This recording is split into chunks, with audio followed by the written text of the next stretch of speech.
자, 레이스 리스타트를 하게 되는데요. 리스타트에서 가속을 시작하는 시점, 노리스가 안토넬리의 타이밍을 완전히 뺏은 반면 샤를 르클레와 오스카 피아스트리는 전혀 흔들리지 않고 제대로 리스타트를 하면서 안토넬리가 위협을 당하게 됩니다. 자, 그런 상황에서 접촉 사고가 일어났고 마른 하늘의 날벼락을 맞은 것은 르클레였죠. 부딪힌 것은 피아스트리와 안토넬리였으나 리타이어한 것은 르클레였다. 자, 이 상황에 대해서 오스카 피아스트리에게 10초 페널티가 나오게 됩니다.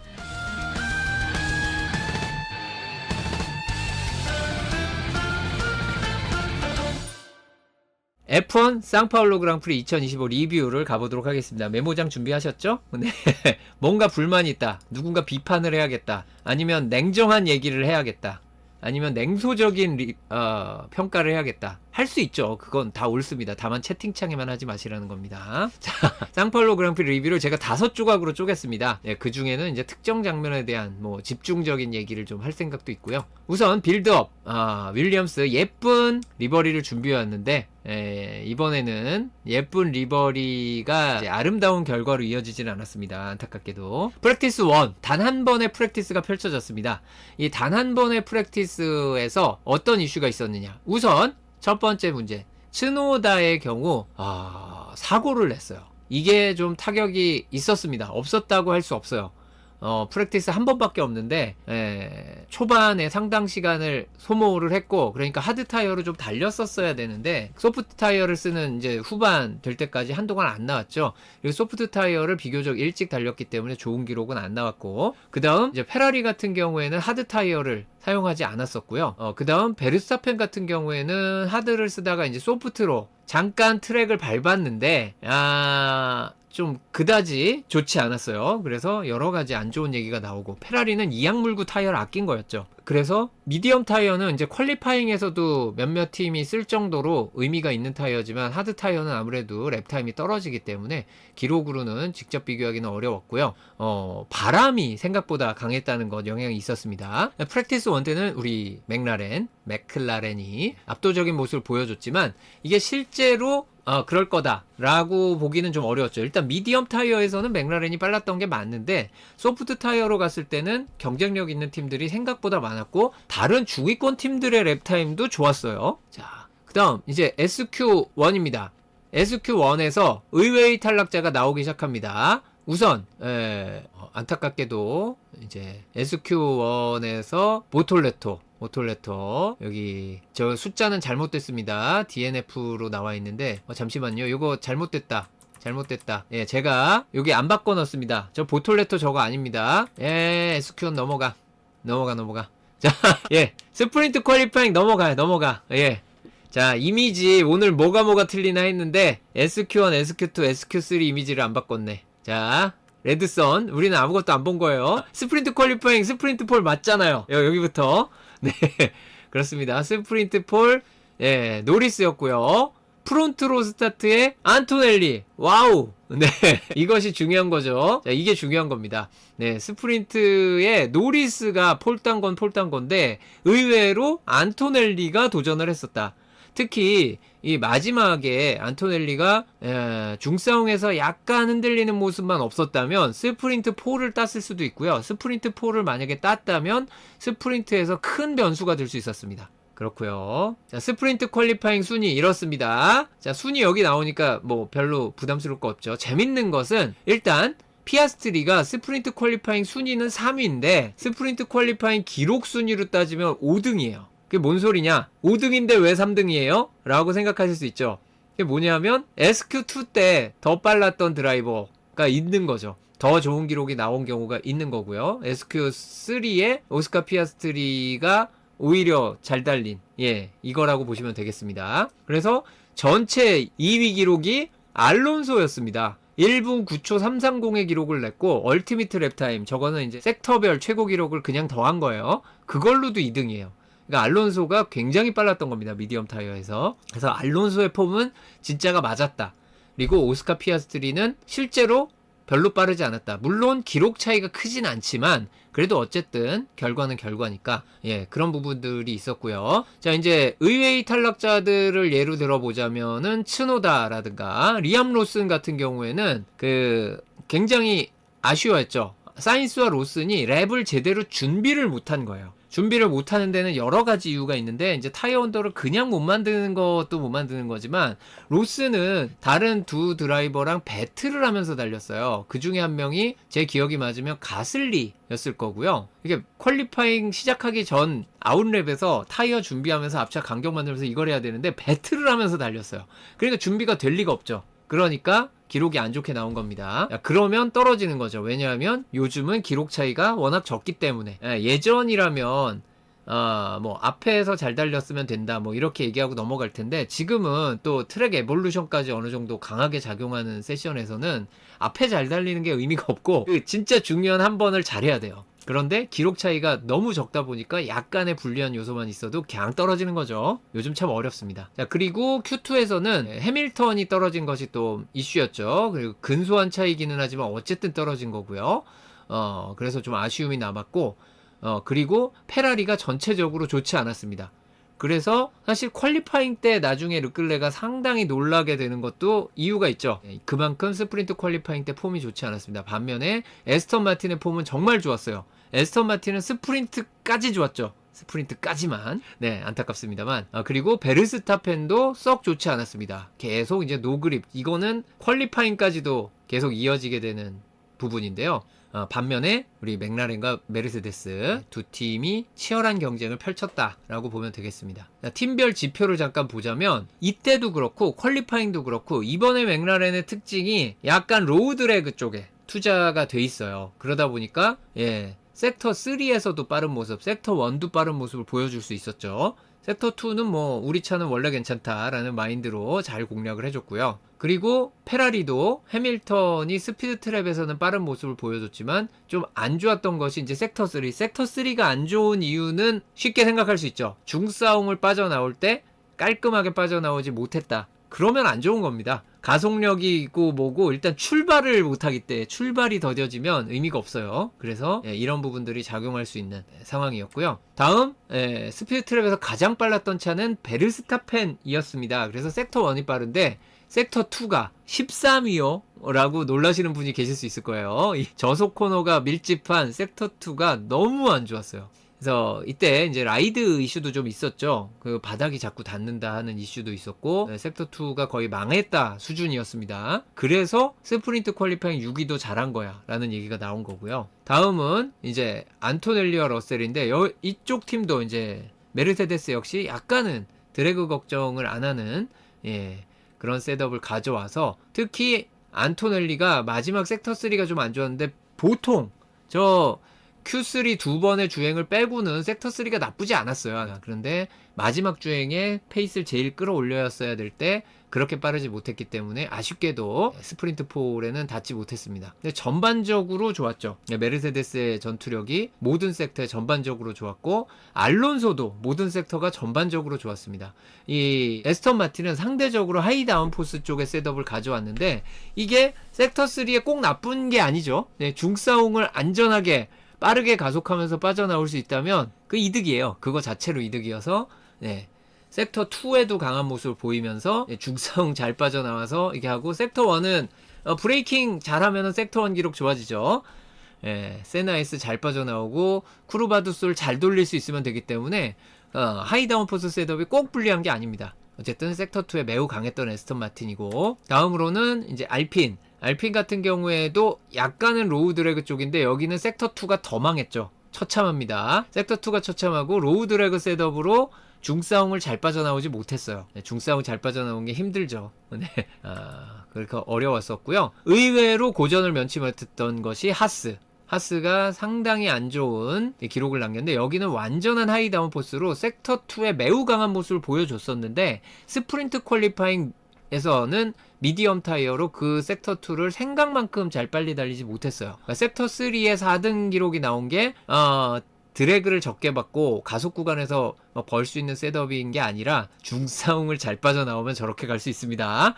그래서 조금 의미가 다른 섹터 타임이었습니다. 다음은 레이싱 불스. 여기도 하이 다운포스입니다. 여기도 하이 다운포스로 아이작 하자는 섹터 2에서 성공을 거뒀고 리암 로스는 제대로 된 랩 시작을 못했죠. 그랬기 때문에 섹터 2에서 좋은 섹터 타임을 기록을 못했습니다. 다음 윌리엄스입니다. 역시 사인스도 나올 때 자리 잡고 타이어 준비하는 게 망했기 때문에 지표가 사실상 의미가 없고요. 네, 알보온 같은 경우에는 무난하게 별로 잘하는 게 없었어요. 좋은 쪽이 없었어요. 네. 자우버 같은 경우도 약간 하이 다운 포스로 알고 있습니다. 그런데 스피드 트랩에서 속도는 제법 빠른 편이었죠. 여기도 하이 다운 포스로 알고 있는데 스피드 트랩 12등이나 한 거는 매우 주목할 만한 거였고요. 이게 Q3, SQ3를 가서 그런 것 같기도 해요. 어쨌든 섹터2의 강한 모습을 보이려고 노력했습니다. 자우버 역시. 그래서 여기서 좀 의미 있는 거는 섹터1 드라이버들의 기록 차이가 생각보다 크지 않습니다. 그런데 섹터2는 차이가 크죠. 이거 보시면 섹터1, 섹터2, 섹터3와 비교해도 마찬가지예요. 섹터3는 기록 차이가 별로 안 나거든요. 보시면 섹터3는 이렇게 다 비슷해요. 섹터2는 확 벌어지죠. 이 저속 코너 구간을 어떻게 버틸 것이냐, 이것이 정말 골치 아픈 인터라고스라는 걸 알 수 있는 대목입니다. 그래서 섹터2의 승부다 라는 걸 보셨겠고, 스피드 트랙 기록에서는 제법 차이가 납니다. 이게 섹터2를 어떻게 잘하기 위해서 노력을 조금 거기다 공을 들이면 스피드 트랩이 많이 느려지는 건 어쩔 수 없는 증상이에요. 그래서 이게 왼쪽 끝에서 오른쪽 끝까지 무려 시속 20km나 차이가 나는, 스케일을 제가 이거 한 10km 차이로 할 때가 있고 20으로 할 때가 있는데 20으로 했는데도 차이가 명확하게 보이죠. 이럴 정도로 탑스피드 차이가 좀 있었다. 그리고 최고 속력과 랩타임에서 우리 맥라렌이 상당히 높은 공격학적 효율을 보여주면서 로우드래그 쪽에 가까운 모습을 보여줬고, 하스는 망했죠. 하스는 거의 멸망입니다. 자, 그리고 스프린트 시작 전 잔여 타이어 상황인데, 재밌는 것은 해밀턴 같은 경우에 타이어가 정말 많죠. 타이어를 아끼기도 많이 했고 SQ3도 못 갔기 때문에 타이어가 굉장히 많이 아껴졌습니다. 어쨌든 상당수 드라이버들이 미디엄을 쓰지 않을까, 혹은 소프트를 쓴다면 새 소프트는 아껴야 하지 않을까라는 생각이 드는 스프린트인데, 문제는 비가 왔어요. 스프린트를 가기 전 비가 왔습니다. 그래서 트랙이 완전 젖었다가 마르고 있는 중에 스프린트 시작을 했죠. 이러니까 이 그립 상황에 어떻게 대처할 것이냐.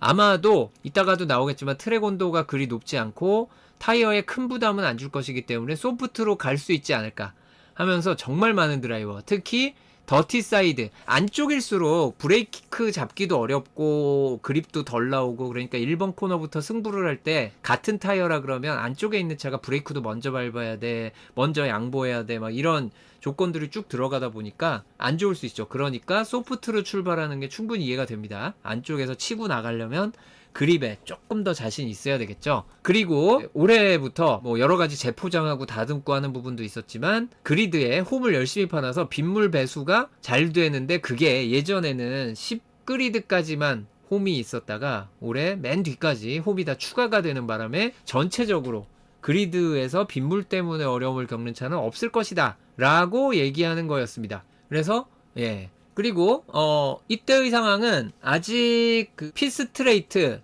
1, 2, 3번 코너, 그 다음에 이제 12, 13, 14, 15 섹터 3 이쪽은 빗물이 좀 남아있는 상태였어요, 트랙에.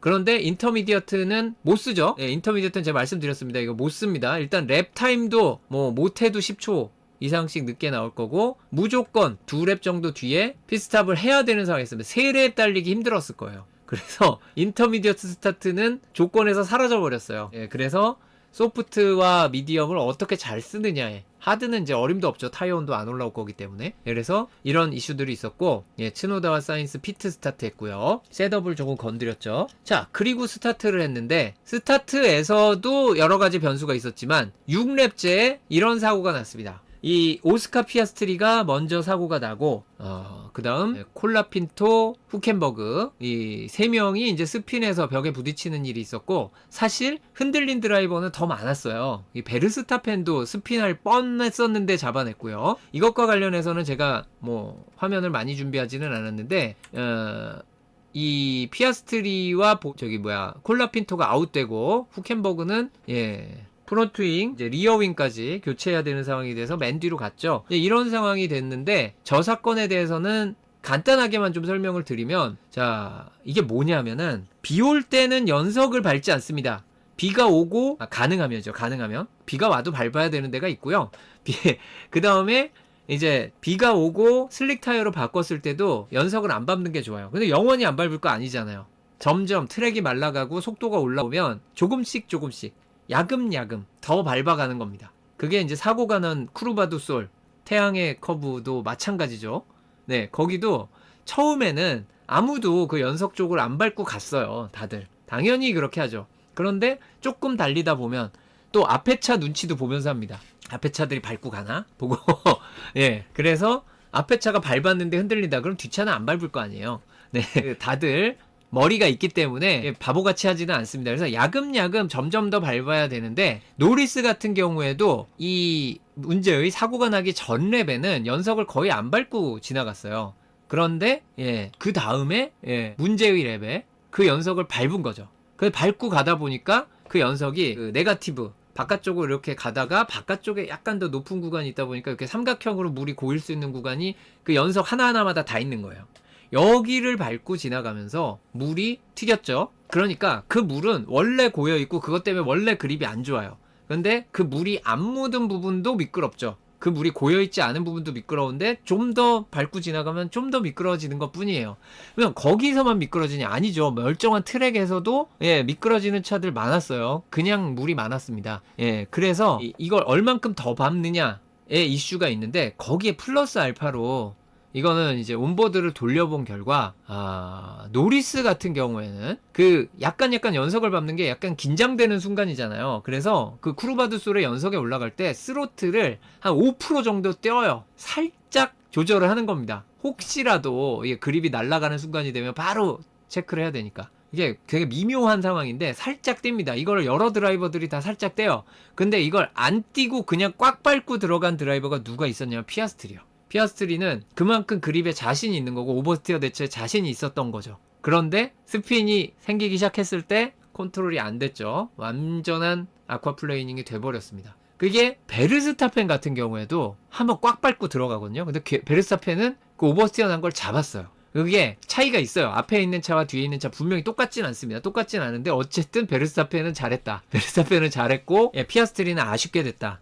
이게 직접적으로 비교할 수 없어요. 모든 드라이버가 조작하는 방법이나 이제 타이밍이 다 달랐기 때문에 똑같이 따질 수는 없는데, 어쨌든 베르스타펜 사고 안 낸 게 천만다행인 겁니다. 그렇게 해서 이 결과적으로 어떻게 됐느냐, 여기 나온 대로 노리스는 무난하게 우승, 그리고 안토넬리가 끝까지 그 노리스를 압박을 했죠. 왜 그런 일이 생겼냐면 여기 타이어 교체 때문에 그렇습니다. 이거죠. 자, 이게 보시면 미디엄으로 출발했어요. 이게 6랩을 달렸잖아요. 이 타이어 바꿔야죠. 근데 새 소프트를 쓸 수는 없어요. 지금 분위기를 딱 보니까 미디엄 또 다른 미디엄을 써서 승부가 안 될 것 같아. 그래서 소프트로 바꿨죠. 소프트로 출발한 차는 소프트를 또 소모할 수는 없잖아요. 지금 새 소프트 5세트를 퀄리파잉을 위해 이악 물고 아끼고 있는데 새 소프트를 여기 투자할 수는 없어요. 그러니까 미디엄 퀄리파잉에 썼던 거 이걸로 가는 거죠. 그래서 이렇게 바뀐 겁니다. 피아스트리는 미디엄에서 미디엄으로 그대로 갔고요. 소프트를 안 썼어요. 노리스는 죄송합니다. 피아스트리 아니고 러셀은 소프트에서 미디엄으로 바꿨고 피아스트리는 없죠. 소프트에서 미디엄으로 바꿨고, 그다음 알론소 같은 경우에 미디엄에서 미디엄 그대로 갑니다. 근데 이 아래를 보면 여기는 소프트 쓰는 드라이버들이 없죠. 여기서 우리가 소프트를 쓴다 그래가지고 무슨 경천 동지할 순위를 끌어올릴 그런 일이 일어나지는 않을 것 같아. 1포인트도 못 따는데 퀄리파잉 했을 타이어를 지금 소모할 수는 없다라는 굳은 의지죠. 이제 하위권 드라이버들 상당수가 새 소프트 그대로 다 6세트를 아끼고 있는데 그 퀄리파잉에 쓰려고 아낀 거 레이스에 쓸지도 모르는데 그걸 여기 쓸 수는 없죠. 포인트도 못 딸 것 같은데. 그래서 이제 상위권만 타이어 교체 러시가 있었다. 그리고 그것 때문에 이제 노리스가 처음에 간격을 좀 벌리는 듯 했는데 안토넬리가 쫓아가가지고 경기 끝날 때까지 뭔가 뒤통수를 따갑게 하는 그런 걸 했지만 추월은 못했고요. 그 다음 르클레 같은 경우에는 알론소 넘어갔는데 해밀턴은 넘지 못했고, 해밀턴은 이 스타트를 너무 잘했었죠. 그래서 스타팅 그리드를 생각하면은 스프린트에서 꽤 좋은 성적을 거둔 페라리 듀오가 됐고, 알론소 포인트 땄고 가슬리가 스트롤을 넘어가 버립니다. 이 가슬리는 새 소프트를 투자를 했어요. 이걸 투자하는 마음은 이해가 되시죠? 가슬리는 도대체 왜 단 한 명의 새 소프트를 이 교체해서 쓴 드라이버가 가슬리거든요? 이거는 이해가 되시죠? 9등이잖아요. 순위 하나만 올리면 1포인트인데, 야, 이거 새 소프트 써가지고 압도적인, 이 레이스에서 포인트 딸 가능성 높지 않은 팀이잖아요. 물론 땄지만 이제 이때 생각으로는 레이스가 쉽지 않을 텐데 기회다. 지금 1포인트 얻어야 된다. 이게 맞는 거죠. 사소하지만 굉장히 섬세한 결정이 있는 겁니다. 그래서 1포인트 딸 수 있다. 그러면 새 소프트 쓸 가치가 있다. 보는 겁니다. 그래서 실제로 스트로를 이 헌 소프트를 쓰는 스트로를 압박을 해서 쉽게 넘어간 편이었고요. 마지막에 이제 보톨레토의 사고가 납니다. 이제 보톨레토의 사고 같은 경우에는 이제 그거 DRS를 얘기하시는 분들도 있기는 하는데 이거는 그 일본에서의 두한 사건과는 좀 다릅니다. 여기서는 이제 브레이크 밟을 때 그 약간씩의 오차가 있을 수는 있어가지고 먼저 브레이크 밟고 DRS를 가 이제 살짝 늦게 다치는 것 같은 느낌이 날 수는 있는데 어쨌든 금방 다친 거는 맞고요. 그러나 이제 밟는 순간에는 안 다쳐 있던 것도 맞고 문제는 흰선을 밟은 거죠. 흰선을 밟은 겁니다. 그래서 이 타이밍은 그 DRS 이슈는 그렇게 중요한 이슈가 아니고 흰선을 밟은 거예요. 그래서 그 흰선을 밟고 아쿠아 플레이닝이 나면 사실 아까 피아스트리 사고랑 똑같은 거예요. 결과적으로 한 바퀴의 그립이 갑자기 사라져 버렸을 때 가속을 하고 있는 상태에서 속도가 굉장히 빠른 상태에서 혹은 가속을 하고 있는 상태에서 컨트롤이 안 되는 게 정상입니다. 이건 못 잡아요. 네, 못 잡습니다. 이 상황에 굉장히 빠른 속도였기 때문에 아주 큰 사고가 났고 정말 다행입니다. 이거 안 다친 게 정말 다행이에요. 차는 정말 크게 파손됐지만 보톨레토 안 다친 게 다행일 정도로 앞선 사고들 우습게 보일 정도로 굉장히 큰 사고가 났습니다. 다행히 보톨레토는 크게 다치지 않았습니다. 요즘 F1 레이스카의 안전함이 다시 한번 부각되는 장면이고 이건 무슨 특별한 장치라기보다 종합적인 안전이죠. 이게 요즘 차가 무거워진 이유예요. 무겁고 커진 이유가 이런 안전 기준이 너무 까다롭다 보니까 자연스럽게 크고 무거워진 거라서 왜 우리가 크고 무거워서 둔탁해 보인다든가 추월이 어려워지는 좁은 서킷들에서 불편하다든가 이런 얘기를 그렇게 쉽게 하면 안 되는가 라는 걸 다시 한번 보여주는 장면입니다. 자, 스프린트의 기록을 보겠습니다. 일단 기온이 23도에서 24도 수준, 그렇게 높지 않았고 트랙 온도가 매우 낮았죠. 25도에서 30도를 안 넘었어요. 30도를 안 넣는 건 확실히 낮은 거 맞습니다. 이거는 이제 비가 왔었던 영향이 있고요. 시간도 오전이죠. 제법 길게 갔습니다. 중간에 레드 플렉 나오고 그래가지고 길게 갔는데 그래도 12시 전에 끝났어요. 그래서 이 스프린트에서 온도가 안 올라간 것 분명히 그립에 영향을 줬을 것이다. 라고 보여지고요. 어쨌든 노리스가 우승을 차지했고 안토넬리 0.845초 차 2위, 굉장히 압박을 강하게 한 거 알 수 있고요. 여기 보시면 알론소 해밀턴 끝까지 따라갔는데 추월은 안 됐고 이 보톨레토가 사고를 안 당해서 어땠을지 모르겠고요. 알본이 안 들어온 줄 알았는데 들어왔죠. 네, 이게 보톨레토의 사고 여파로 직접 부딪힌 차는 없는데 보톨레토의 프론트윙이 알본의 차 아래로 들어가는 바람에 알본이 쭉 순위가 내려온 거죠. 물론 어차피 노포인트 자리긴 했습니다만 조금 아쉽게 됐고요. 그래서 3명이 리타이어한 경기고 사실상 경기에 마른 하늘에 벼락 맞은 알본도 있기는 했었습니다. 문제는 저 보톨레토의 차가 너무나 크게 부서져서 퀄리파잉에 나올 수 있느냐 걱정하셨죠? 스프린트 우승은 노리스였는데 그럼 퀄리파잉에 과연 보톨레토는 나왔을까요? 미케닉들은 열심히 작업을 했습니다. 그 2시간 동안 열심히 작업을 했으나 안타깝게도 보톨레토는 출전을 하지 못했습니다. Q1을 치렀는데요. Q1 여기 트랙 온도가 이미 다르죠. 이거 뭐야 하는 숫자가 나오죠. 자, 이제 맑았습니다. 아까 30도를 안 넘었다 그랬잖아요. 스프린트 때. 물론 오후 3시긴 합니다만 35.9도가 최저 트랙 온도예요. 50.2도가 최고. 아까랑 다르죠. 이게 심지어 전날 스프린트 퀄리파잉이랑도 달라서 제법 높은 트랙 온도, 이게 영향을 줄 수밖에 없는 상황이었습니다. 그리고 잠시만요. 이것도 잘못 가져왔다. Q1, Q2, Q3도 확 넘어가야겠습니다. 오른쪽 이미지가 잘못됐죠? 보톨레토가 못 나왔거든요. 이걸로 가야지. 네, 그럴 수 있습니다. 네, 여러분 저 온도만 보셨으면 돼요. 온도만. 자, SQ1, SQ2, S3와 Q1, Q2, Q3의 이미지가 잘못 들어가 있네요. 네, 그럴 수 있죠. 자, Q1에서 베르스타펜이 떨어졌습니다. 이게 이슈였죠. 이거는 제대로 가져왔습니다. 그래서 최근에 더블 Q1 엑시트, 그러니까 언제인가 페라리 2014 영국 그랑프리, 맥라렌 2023 라스베이거스 그랑프리. 여러분 아직도 지금 맥라렌은 잘하고 뭐 어쩌고 뭐 이렇게 얘기를 하시겠지만 2023년에는요 시작을 꼴찌로 했고요. 그때 거의 한 몇 년 동안 욕을 먹고 있던 거에서 또 이러냐 하면서 진짜 엄청나게 까였어요. 새로운 거 시도 좀 하지 말아라. 너네들 자꾸 이상한 짓을 하니까 혼자서 막 꼴찌하고 이러지 않냐 하면서 맥라렌 엔지니어들에 대한 비방이 특히 외국에서 정말 심했습니다. 정말 심했어요. 근데 그런 욕을 먹더라도 이상한 시도를 해가지고 결과적으로 그게 조금씩 나아지니까 그만큼 나아져서 무슨 의미 있냐 이런 얘기들을 하죠. 이제 F1이 항상 추락할 때는 한순간인데 올라올 땐 정말 한 발 한 계 단계는 올라올 때 힘들잖아요. 근데 그걸 올려서 지금 가장 빠른 차가 됐잖아요. 그러니까 여러분들의 지금 응원하는 팀이 바닥에서 헤매고 있거나 뭔가 심각한 문제가 보이더라도 이게 하루아침에 고쳐지면 그건 F1이 아니에요. 진짜 그런 일이 비일비재하게 벌어지면 이 스포츠를 저는 안 볼 겁니다. 그런 재미없는 스포츠 안 봐요. 인생 역전처럼 맨날 로또 1등 당첨되는 그런 느낌이면 재미없죠. 그러면 어쨌든 그렇습니다. 맥라렌은 그랬다는 거. 윌리엄스는 2024 아부다비. 그리고 죄다 2025년에 Q1 더블 엑시트가 있는데 레드불이 이전에 2006년에 처음 했던 것을 2025 상파울로에서 경신을 했습니다. 그렇습니다. 레드불은 정말 안타까운 2명의 Q1 탈락. 심지어 기계적인 문제가 없을 때 베르스타펜이 Q1에서 떨어진 게 F1 데뷔 후 처음이에요. 어마어마하죠. 자, 메르세데스는 아직까지 한 번도 Q1 엑시트가 더블 엑시트가 없습니다. 놀랍죠? 네. Q2에 진출 못한 적이 한 명이라도 진출하면 더블 엑시트가 아니죠. Q2에 진출 못한 적이 한 번도 없는 거예요. 메르세데스는 팀이 만들어지고 나서 어마어마한 기록을 이어가고 있습니다. 2010년부터 현재까지죠. 한동안 그럴 것 같아요. 은근히 저점이 높은 팀이다 라는 것을 알 수 있습니다. 자, 빨리 넘어가요.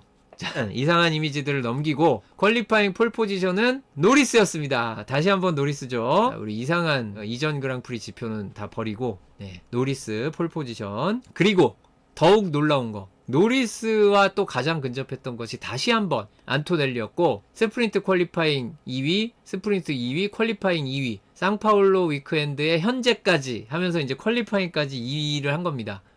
거의 홍토넬리. 네, 그렇고요. 자, 퀄리파잉에서 그럼 어디서 차이가 났느냐? 일단 세나 S를 공략할 때의 모습을 보면은 세나 S를 지나가는 동안에 속도는 이제 노리스가 더 빠릅니다만 쿠르바두소를 빠져나가는 거를 참 잘하는구나 이 친구가. 이런 거를 알 수 있고요. 그 다음 페아두라 갈 때까지도 큰 차이가 없어요. 저속 코너 구간에서도 큰 차이가 안 났는데 노리스가 확실하게 한번 우위를 잡았던 것이 우리 비코지파토 오리주둥이 거기서부터 이득을 얻습니다만 그 이후에 우리 중싸움 메르굴류 갔을 때 따라잡는 듯 했지만 이제 중싸움 가면서 거기서 탈출할 때 안토넬리가 또 한 번 좀 아쉬운 부분이 있었죠. 저 부분만 잘했으면은 또 어떻게 될지 몰랐는데 비슷비슷했어요. 비슷비슷했는데 결과적으로 밀렸고요. 오히려 풀스로틀 구간은 안토넬리가 더 많았습니다. 그래서 안토넬리는 59% 풀스로틀이었고 노리스는 58%였습니다. 요건 또 제대로입니다. 네, 퀄리파잉 주요 지표와 순위를 한번 볼 수 있죠. 보톨레토 안타깝게 DNP Did Not Participate Did not, 또 R 넣으면 싫어하시는 분 있으니까 Did not participate. 네, 파르시티페이트죠. 그래서 참가를 하지 못했습니다. 아예 못 나왔고요.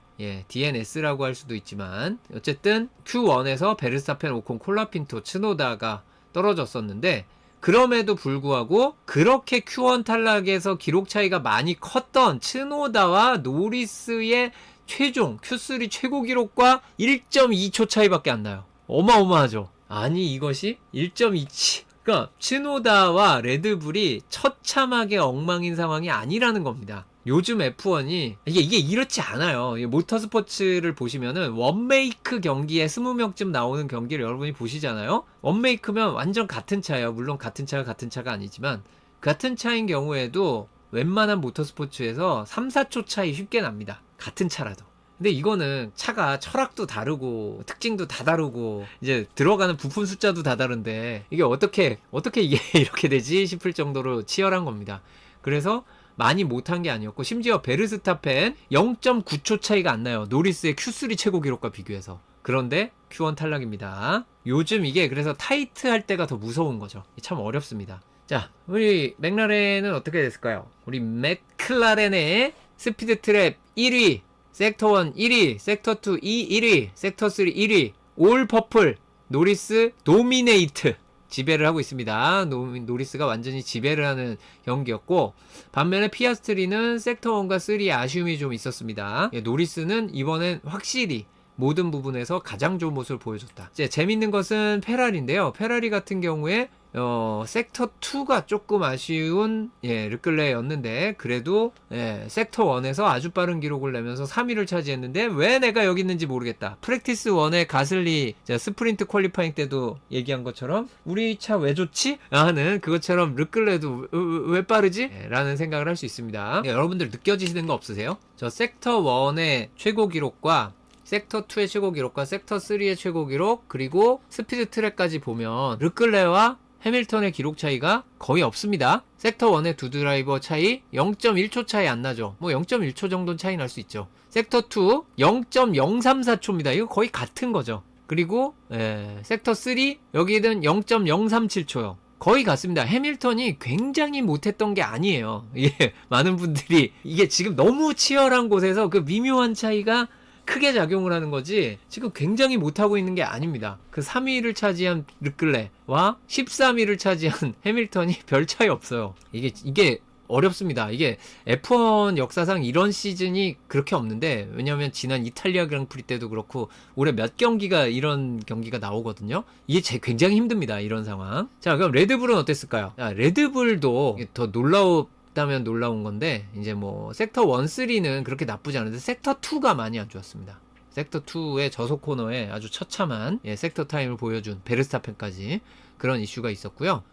그리고 츠노다 같은 경우에는 스피드 트랩에서는 아주 좋은 모습을 보여줬고, 놀랍게도 뭐 베르스타펜도 sek터 2에서 좀 많이 안 좋았던 걸 빼면 나머지는 지표가 안 좋은 게 없어요. 섹터 2만 안 좋은 겁니다. 결과적으로 그거 가지고 Q1 탈락을 하게 되죠. 전반적으로 다 좋았던 드라이버 중에 하나가 또 안토넬리인데, 역시 섹터 3만 좀 아쉽습니다. 섹터 3가 아쉽다는 건 항상 중싸움이 문제인 겁니다. 네, 그 코너가 정말 섹터 3에서 많이 안 좋게 만드는데, 그래서 엄청 손해를 봤냐? 아니에요. 그게 조금이에요. 미묘한 겁니다. 미묘한 거. 그게 뭐냐면은 전체 9등을 차지한 러셀과 전체 11위를 차지한 안토넬리의 섹터 3 섹터 타임 차이 1000분의 5초입니다. 별 차이 없죠. 그러면 뭐 3등 정도 차지한 가슬리 15초 974거든요. 그러니까 저거하고도 한 0.6초 차이밖에 안 나요. 0.06초, 0.6초 아니고 0.06초. 그만큼 굉장히 미묘한 걸로 크게 달라지는 요즘의 상황이 안토넬리와 노리스의 차이에서도 나왔다라고 보시면 되겠고요. 메르세데스는 섹터 2를 좀 살리기 위해서 스프린트 때와 달리 약간 완전 로우드래그는 아닌 쪽으로 이사를 갔습니다. 다음은 에스턴 마틴. 그래도 스프린트 퀄리파잉 때는 SQ3 다 갔는데 이번엔 SQ3 한 명도 Q3에는 가지 못했어요. SQ3는 둘 다 갔는데 Q3에는 아무도 가지 못했다는 것이 이제 문제였고요. 여전히 스피드 트랩에서 속도 별로인데 섹터 2도 안 좋은, 이러면은 Q3 가기 힘들죠. 요즘처럼 타이트할 때는. 반면에 가슬리는 Q3에 갔습니다. 다시 한번. 여긴 왜 빠른 거죠? 심지어 섹터 1, 2, 3 모두 6등 안에 들었어요. 전반적으로 좋았다. 알핀 왜 좋은 걸까요? 저도 모르겠습니다. 솔직히 모르겠어요. 왜 가슬리가 그러면 이렇게 모를 땐 뭘 하면 된다? 칭찬을 하면 되죠. 가슬리가 잘했네. 네, 잘 모르겠으면 칭찬을 하면 됩니다. 잘했나 보군. 그렇습니다. 그렇죠. 뭔가 갑자기 뭐 접신을 했나 보죠. 네, 그럼 잘한 거죠. 네, 칭찬하면 됩니다. 갑자기 왜 느려졌는지 모르면은 누구 욕하면 안 되고요. 왜 빨라졌는지 모를 때는 칭찬하면 되죠. 다음 베어먼 같은 경우에 역시 아까도 말씀드렸듯이 스피드 트랩을 약간 버리고 섹터 이거 왜 이렇게 밀렸냐 그림이.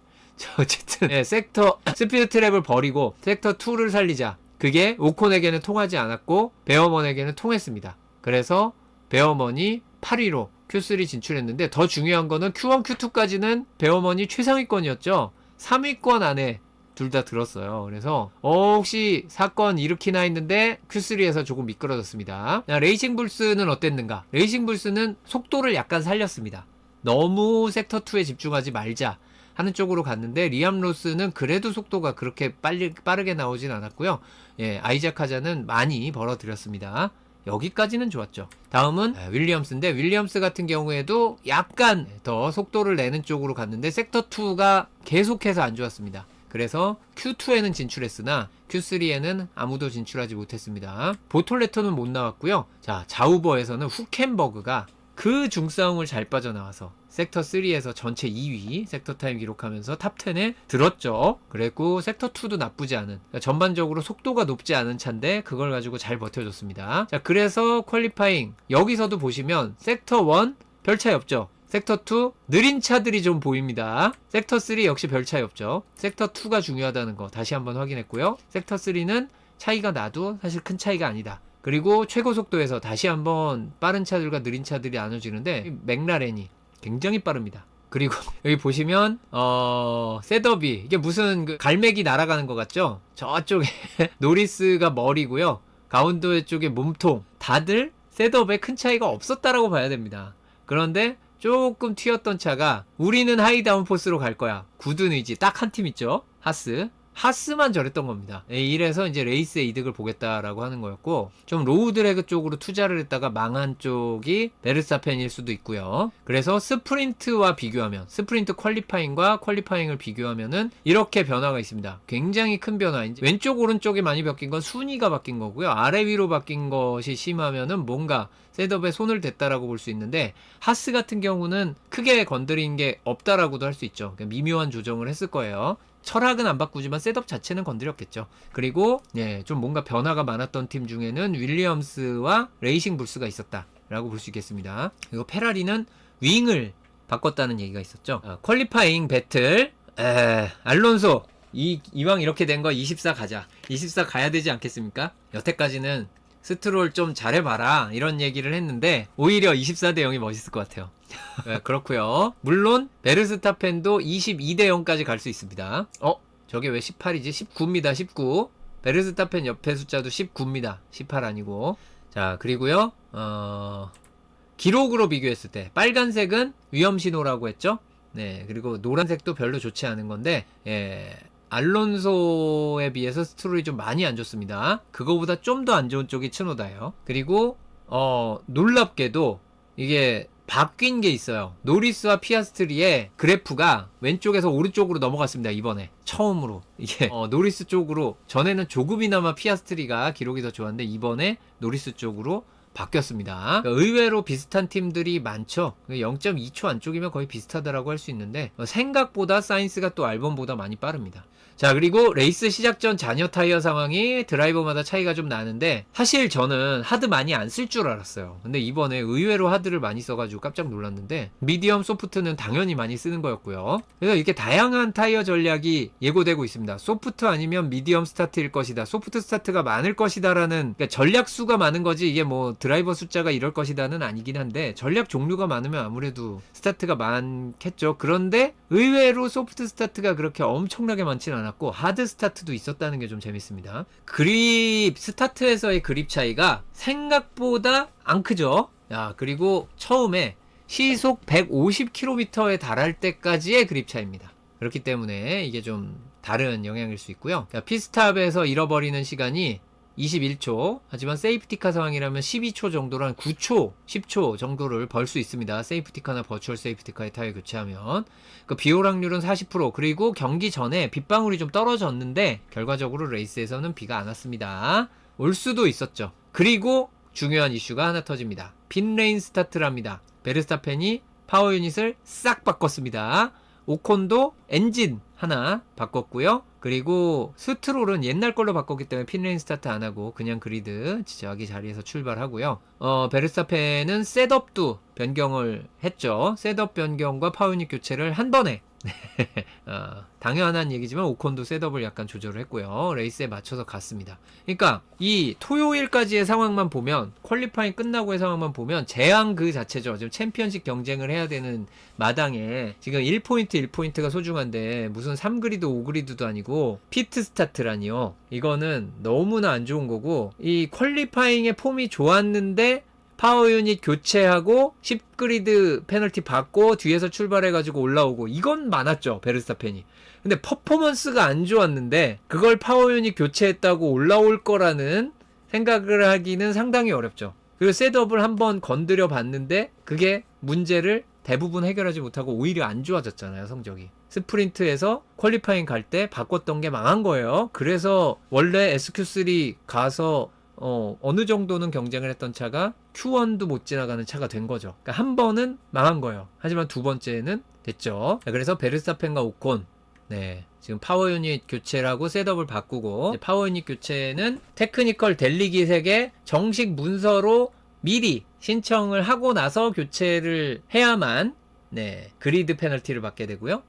그냥 임의로 교체하면은 피트 스타트고요. 그 다음 셋업 변경한 거, 퀄리파잉 끝나고 셋업 바꿔도 피트 스타트죠. 여러모로 그냥 피트 스타트입니다. 그리고 소프트 스타트가 압도적이지 않고 미디엄과 하드 스타트가 꽤 많았고요. 특히 1, 3, 4 그리드에 있는 노리스, 르클레, 피아스트리가 모두 미디엄 스타트, 2그리드 안토넬리가 그 사이에 소프트 스타트를 하는데 새 소프트 없죠. 썼던 소프트고요. 조금 쭉 내려보면 알론소가 11그리드에서 하드를 출발했는데 이번에 에스턴 마틴의 가장 큰 실책 중에 하나는 레이스 스타트 타이어를 하드로 잡은 겁니다. 이때만 해도 하드가 그렇게 나쁘지 않을 줄 알았어요. 이때만 해도 하드가 그렇게 나쁠 거라고 생각을 안 했는데 실제로는 꽤 안 좋았고요. 네.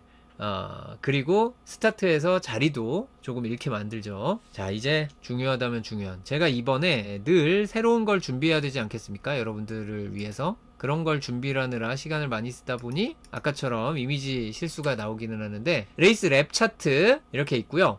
일단 레이스 랩 스타트 직후에 접촉이 좀 있었죠. 일단 해밀턴과 사인스가 부딪힌 게 있었어요. 이게 시작입니다. 그래서 해밀턴이 자리도 많이 뺏기고 플로어의 손상이 1차로 이때 왔습니다. 그 다음 마지막 수비다 도스 복시스로 올라오는 마지막 세 코너 후루룩 올라오는 그 길에 콜라핀토와의 차이 때문에 또 부딪히죠. 그때는 프론트윙이 부서지고 그게 차 아래로 가면서 또 플로어에 손상을 줍니다. 2차 손상. 사실상 해밀턴의 레이스는 이때 끝났습니다. 그리고 또 한 명, 보톨레토 같은 경우에는 안타깝게도 또 비코지파토를 향하다가 스퀴즈가 되죠. 트랙 바깥쪽으로 압박을 당하다가 바깥쪽으로 살짝 나가면서 브레이킹 제대로 안 되고 그대로 흔들리면서 벽에까지 리타이어로 이어졌습니다. 안타깝습니다. 네, 그래서 보톨레토의 홈 그랑프리, 그리고 명예 브라질인 해밀턴도 사실상 첫랩의 경기가 끝났는데, 그리고 이제 세이프티카가 나옵니다. 이 세이프티카가 나온 상태에서 리스타트를 하고 이제 경기가 이어지게 되는데, 그 상황에 대해서 얘기를 하죠. 그리고 이게 제가 새로 준비한 겁니다. 이것은 뭐냐면 각 스틴트별 평균 시간을 표시한 겁니다. 전에 제가 그냥 똑같은 자리에서 선 그어서 비교를 하니까 요거는 이따가 각 팀별로 보여드릴 겁니다.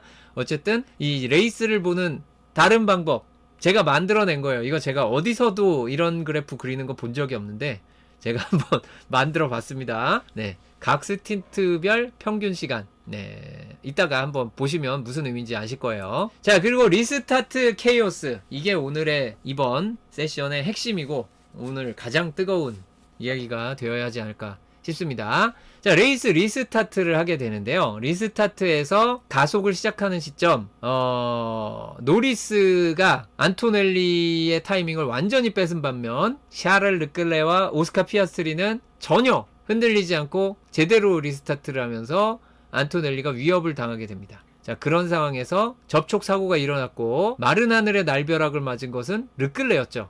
부딪힌 것은 피아스트리와 안토넬리였으나 리타이어한 것은 르클레였다.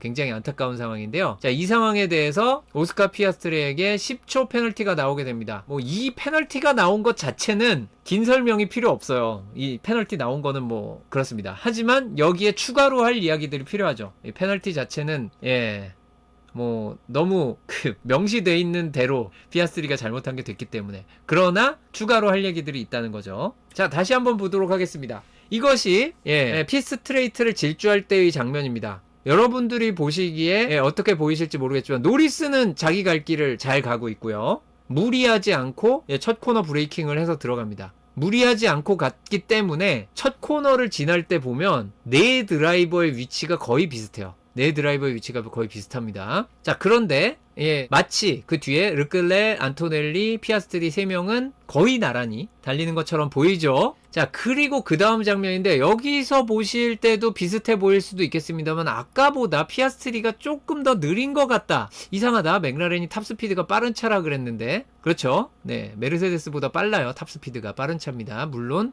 DRS를 열었을 때 얘기긴 합니다만. 어쨌든 예, 조금 마치 뒤로 물러선 것 같은 그런 느낌이 좀 드시면 정상입니다. 자, 그리고 이게 문제의 브레이크를 밟으면서 들어갈 때의 장면인데 피아스트리는 이때는 어떻게든 급브레이크를 해야 됐기 때문에 무리해서 브레이크를 작동했고 그 때문에 휠이 잠긴 거죠. 그러니까 휠이 잠겨서 브레이킹이 안 된 게 아니라 무리하게 브레이크를 잡느라 휠이 잠긴 거죠. 근데 어퍼치나 매치나 순서가 다른데 결과는 똑같아요. 그래서 결과적으로 브레이킹이 잘 안 되는 겁니다. 원하는 만큼. 그리고 르클레도 트랙 바깥쪽에서 굉장히 레이트 브레이킹을 합니다.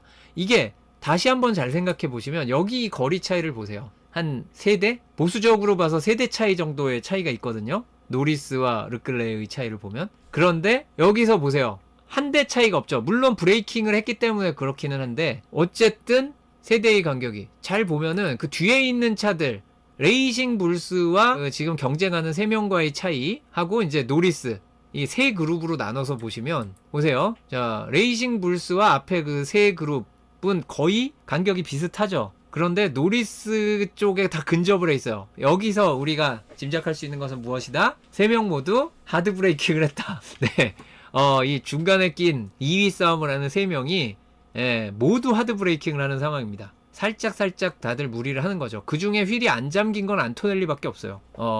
르클레는 일부러 늦게 브레이킹을 한 겁니다. 바깥쪽으로 어떻게든 돌아 나가려면 안토넬리보다 많이 앞에 있었어야 됐고요. 그래서 약간의 흔들림이 자주 벌어지는 곳이기 때문에 안전거리 확보가 필요했죠. 그러다 보니까 바깥쪽으로 확실하게 돌아 나가서 예, 라인을 잘 만들어서 들어올 생각이었던 겁니다. 그런데 그 다음 장면, 여기서 이제 거의 동영상 같죠? 여기에서 지나가면서 접촉이 있고 르클레는 바깥쪽으로 잘 빠져 돌아 나가는 거고 이대로 빠져나갔으면 2등이에요. 샤를 르클레가 2위입니다. 이건 거의 2위가 되는 게 확실한 상황이었고 안토넬리보다도 빠르게 나갈 수 있었어요. 저렇게 돌았으면. 그리고 스핀을 하던 안토넬리가 르클레의 왼쪽 앞바퀴를 치게 되죠. 그러면서 안토넬리가 자세가 잡힙니다. 충격량을 전달했죠. 당구 생각하시면 돼요. 당구를 생각하시면 내가 수구를 딱 쳐가지고 딱 해서 그 가운데에는 멈추고 그 충격량과 회전력이 다음 공에게 전달이 되죠. 정확히 딱 치면 그겁니다. 그래서 그 충격량이 넘어가고 안토넬리는 트랙을 벗어나긴 했지만 어쨌든 자세가 잡히는 거예요. 자, 그리고 이 장면을 자세히 보시면은 이게 안토넬리 입장에서 브레이킹에 들어갈 때의 상황입니다. 브레이킹을 들어갈 때 안토넬리는 여기에서 왼쪽을 신경 써야 할까요? 오른쪽을 신경 써야 할까요? 라고 물으면 다 신경 써야죠. 물론 다 신경 써야 되는데 일단 현행 규정상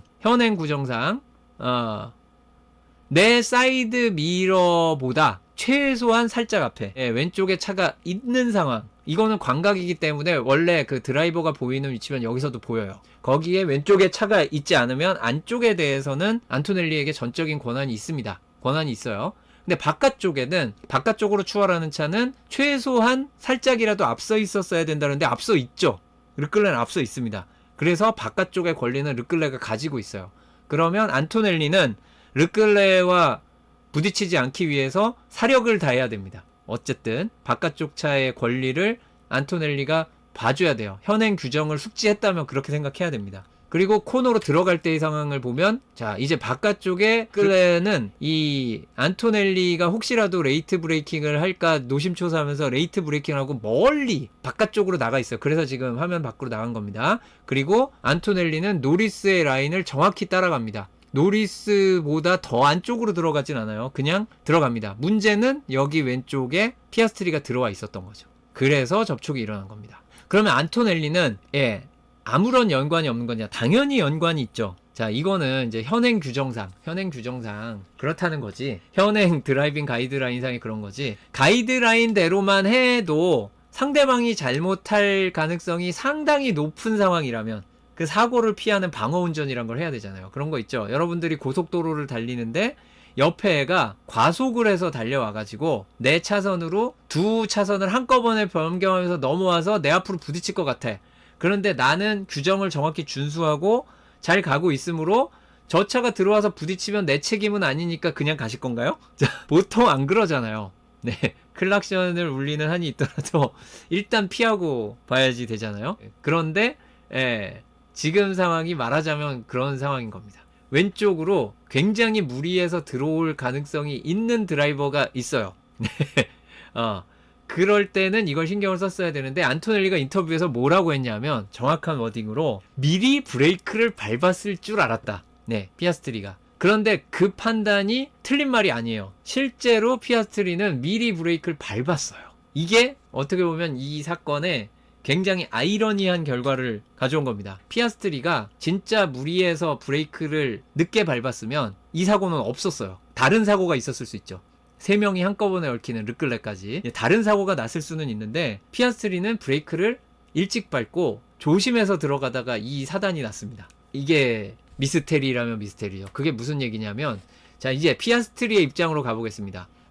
피스트레이트 중간이에요. 아직 브레이킹 포인트까지 거리가 좀 남았습니다. 이 상황에서 제법 안토넬리의 근처까지는 가 있는데 아까 말씀드린 사이드 미러의 내 휠이 어쩌고 얘기하기에는 아직 많이 뒤죠.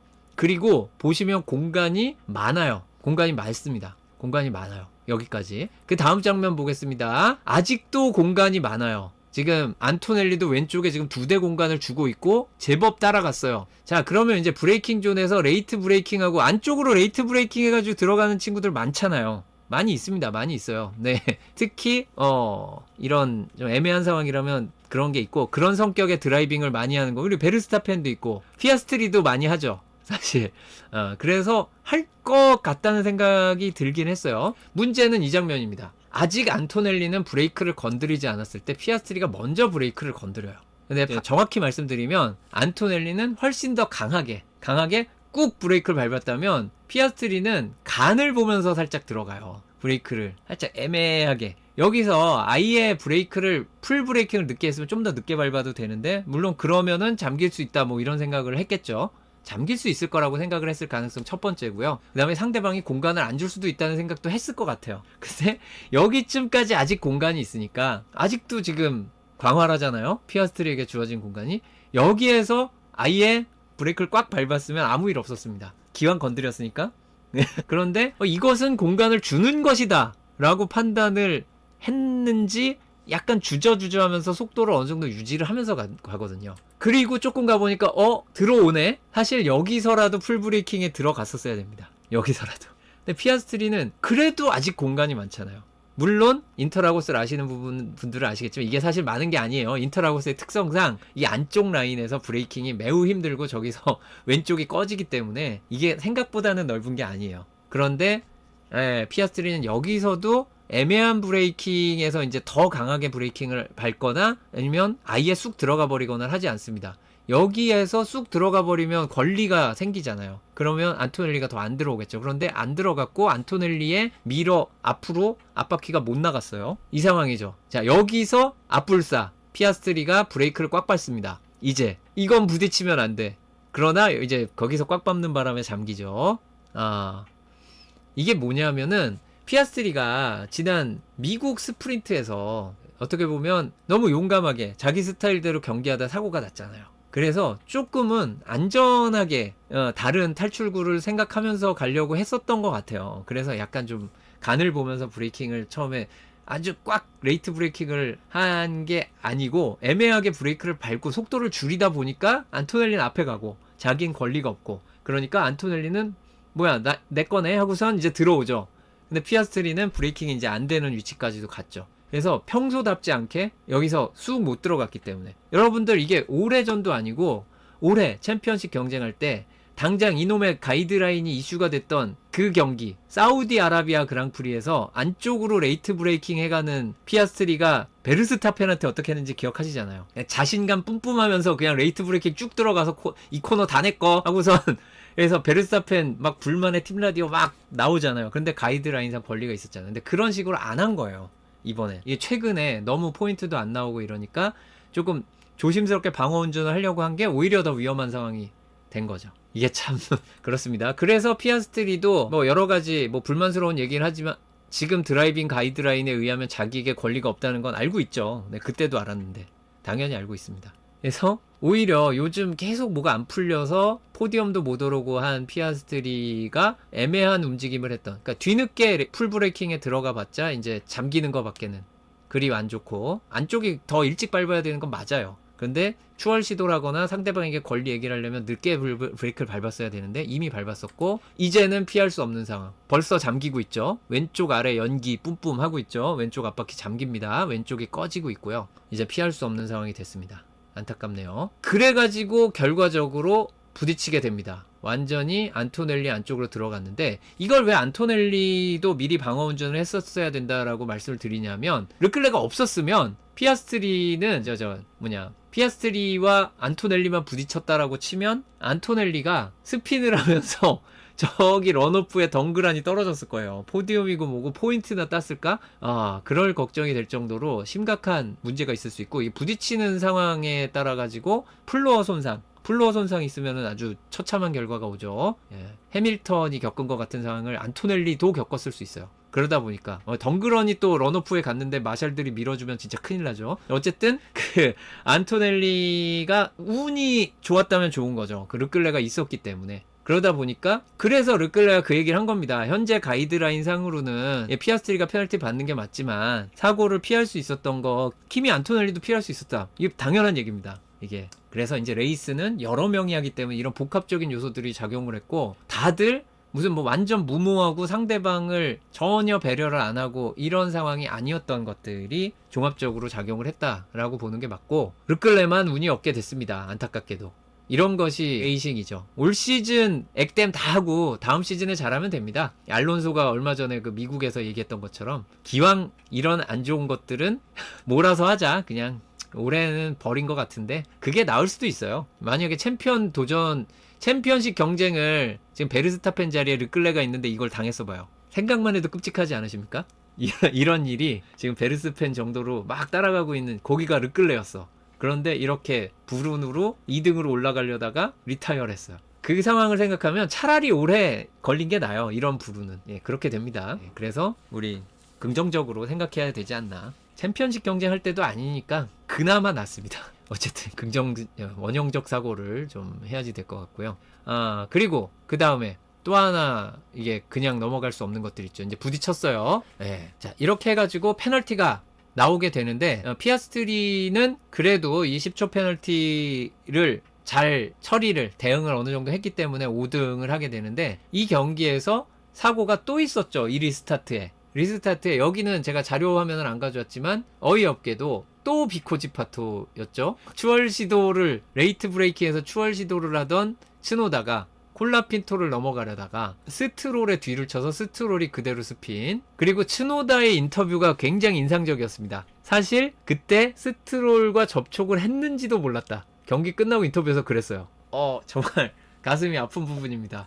스트롤은 거기서 사실상 레이스가 끝나다시피 했는데 너무 안 좋은 타이밍에 스핀을 해서. 자, 어쨌든 여러 가지 요소들이 작용을 했지만, 이렇게 말도 안 되는 불운과 억울한 까임, 스트롤도 억울하게 까인 거죠, 사실. 물론 스트롤도 비슷하게 생각할 거예요. 내가 상위권 경쟁을 하는 팀이 만약에 내년에 된다면, 그럴 때 이런 억가를 당해서 누가 날 쳤는지도 모르고 스핀을 시켜버리면 진짜 억장이 무너지겠지만, 포인트도 못 딸 것 같은 경기에서 이런 억울한 일을 당하는 걸 액땜했다라고 치는 게 낫죠. 네, 그렇습니다. 자, 이제 팀별로 이야기를 한번 나눠보도록 하겠습니다. 먼저 우리의 맥라렌입니다. 우선 노리스는 자신의 레이스를 잘 꾸려갑니다. 그런데 생각보다 전투력의 차이가 많이 나지 않았어요. 지난 멕시코 시티 그랑프리만 해도 솔직히 위협을 전혀 받지 않고 갔는데, 이번에는 생각보다 쉽지 않았습니다. 특히 르클레 리타이어 때문에 버추얼 세이프티카 한번 나오고, 그리고 나서 미디엄 타이어로 달리는 동안은 나쁘지 않았는데, 소프트 스틴트가 중간에 소프트로 달렸던 두 번째 타이어를 사용하는 기간, 두 번째 스틴트, 여기가 의외로 별로 안 좋았고, 그래서 미디엄 타이어로 바꾸고 마지막에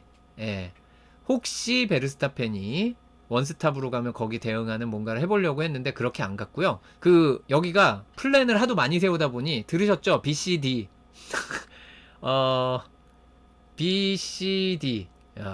BCD는 뭔지 모르겠습니다. 그렇게 많으면 뭐 여러 가지 중에 하나겠죠.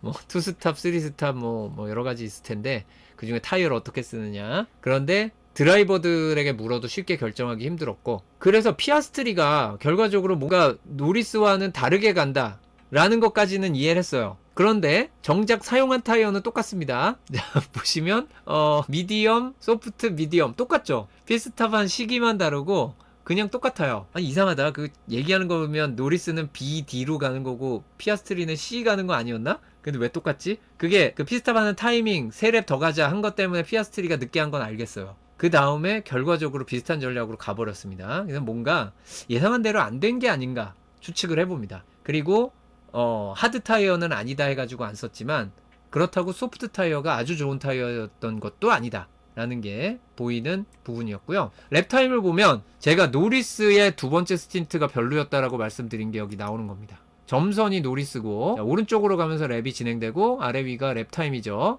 한 칸이 1초예요. 이제 점점 느려지죠. 타이어 관리 잘 안 되니까. 첫 스틴트는 뭐 그렇다 쳐요. 같은 미디엄. 노리스 새 미디엄 스타트입니다. 아까 제가 그림에 잘못 그렸네. 새 미디엄 스타트였고요. 그 다음 두 번째 스틴트 보면 똑같이 소프트인데 아무리 차이가 있다라고는 하지만 랩 수가 차이가 있기는 해요. 연료량이 미묘하게 차이가 나지만 그래도 피아스트리에 비해서 너무 느렸습니다. 그래서 두 번째 스틴트가 안 좋았다는 게 그 얘기고요. 피아스트리는 속도 자체는 빨랐어요. 전체적인 랩타임이 모든 드라이버 중에 2위였습니다. 상당히 좋았죠. 노리스보다 빨랐어요. 전체 랩타임이. 그러나 10초 페널티를 수행했다는 그 부분이 있고요. 이게 그 각 스틴트별 평균 랩타임 비교입니다. 이제 첫 스틴트는 아무래도 클린 에어에 있는 노리스가 좋고 또 오래 가면 아무래도 타이어 관리 안 되는 서킷이가 불리하죠. 그래서 노리스가 훨씬 좋은 것처럼 나오는데 두 번째 스틴트를 보면 아무리 오래 탔다라고는 하지만 차이가 많이 나요. 거의 1초 차이가 나죠. 평균으로 보니까 차이가 확 나실 겁니다. 이거는 비슷하다라고 볼 수 있어요. 마지막 스틴트는 비슷했는데 여기서 추측할 수 있는 거 그냥 관리했나? 이거를 아주 길게 갈 수도 있으니까 이 소프트 타이어 혹시 끝까지 뭐 이런 것까지 생각하면서 관리를 했나? 라는 생각이 살짝 들어요. 그게 아니고서는 이 페이스가 너무 느렸던 이 중간에 소프트 타이어 턴을 스틴트를 설명하기가 어렵다 라는 게 되겠고요. 이 그래프 보기 편하죠. 나중에 기울기까지 어떻게 표기하는 방법을 연구를 해봐야겠어요. 그러면 손이 더 갈 텐데. 사실 저거 그리느라 다른 거 이미지에 에러가 많이 났습니다. 페라리는 안타깝게 됐습니다. 이제 동반 리타이어를 했고요. 올해 벌써 동반으로 못단 경기가 그 2명 다 실격된 경기가 있었기 때문에 어쨌든 굉장히 안타깝게 됐고, 해밀턴 경우에는 결국 이제 5초 페널티 나온 게 있죠. 콜라핀토와의 충돌에 페널티가 나왔습니다. 또 5초가 나왔어요. 10초가 아니죠. 다른 충돌처럼 막 이렇게 엄청난 잘못을 한 건 아니지만 어쨌든 충돌의 책임은 있으니까 주는 겁니다. 그래서 5초 페널티면 다음 경기로 안 넘어가요. 그래도 수행을 했습니다. 예, 마지막 피스탑 때 5초 페널티 수행을 했어요. 그러니까 다음 경기에 그리드 페널티 받기 싫어서 뭐 하거나 그런 거는 아니에요. 그 생각으로 더 끌고 갔을 수는 있죠. 생각은 10초가 나올 수도 있으니까 페널티가. 예, 그 다음에 뭐 여러 가지 한번 최선을 다해보려고 하는 부분이 있었을 것 같습니다만 딱 경기 중간 정도 달리고 이탈을 했습니다. 그래서 뭐 랩타임은 거의 의미가 없고요. 많이 느렸어요. 이 초반에 타이어 교체했는데도 타이어 교체 안 한 드라이버들과의 평균에서도 한 중간 정도밖에 안 가거든요. 이 미디엄 타이어를 쓰던 타이밍에. 그리고 하드 타이어는 특히 안 좋았는데 이 안 좋았던 하드 타이어보다도 이 미디엄이 별로 안 빨랐던 것 생각하면은 차의 손상이 굉장히 컸던 걸로 보입니다. 레드불입니다. 와우. 죄송합니다. 물을 마시고. 방송 시작한 지 1시간 반밖에 안 됐는데 그렇네요. 일단 츠노다 같은 경우에는 모든 게 안 풀리는 경기였어요. 일단 스트롤과의 접촉도 좀 그랬고요. 그래서 이제 초반에 하드 타이어 좀 아닌 것보다 교체를 하죠. 미디엄 타이어로 빨리 교체를 합니다. 그리고 두 번 더 교체를 하는데 이때 페널티 이제 2번 페널티가 나오게 되죠.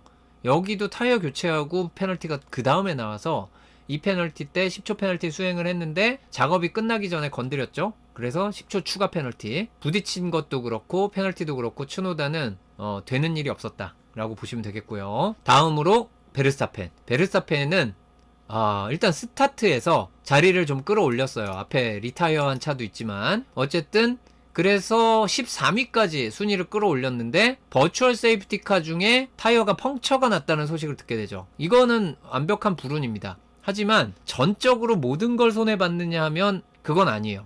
운이 좋은 건 아니에요. 운이 좋은 건 아니에요. 왜냐면 까먹은 게 워낙 크기 때문에 버추얼 세이프티카 상황에서 피스탑을 해서 한 9초, 최소 9초 정도는 그냥 피스탑보다는 덜 손해를 본 거고요. 그 다음 하드 타이어가 별로 안 좋았어요. 그런데 이걸 미디엄으로 바꾸면서 거기서 번 시간도 약간은 있다고 봐요. 그래서 손해는 있지만 생각보다 큰 손해는 아니었다. 하드 타이어를 자동으로 뛰게 된 거죠. 펑처가 나는 바람에. 이 펑처는 지금 정확한 원인은 알 수 없지만 아마도 해밀턴과 콜라핀토가 부딪힌 그 충격에서 나온 파편들에 의한 펑처로 예상이 됩니다. 어쨌든 그래서 미디엄을 쓰게 됐어요. 그런데 이 미디엄을 쓰는 동안 어디까지 가나요? 여기 보시면 17위까지 내려왔다가 3위까지 올라갑니다. 중간에 다른 차들이 엇갈리게 피스탑을 했다고는 하나, 예, 엇갈리기는 여기저기 엇갈렸거든요. 근데 베르스타펜만큼 페이스가 좋게 엇갈렸던 적이 없고, 두 번째 미디엄 씁니다.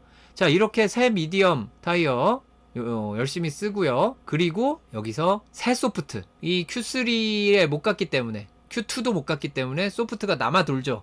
그래서 비장의 무기 소프트를 마지막에 쓰면서 러셀을 추월하고 안토넬리까지 압박. 그러나 추월은 하지 못했습니다. 안토넬리가 못 막을 줄 알았는데 생각보다 잘 막아줘서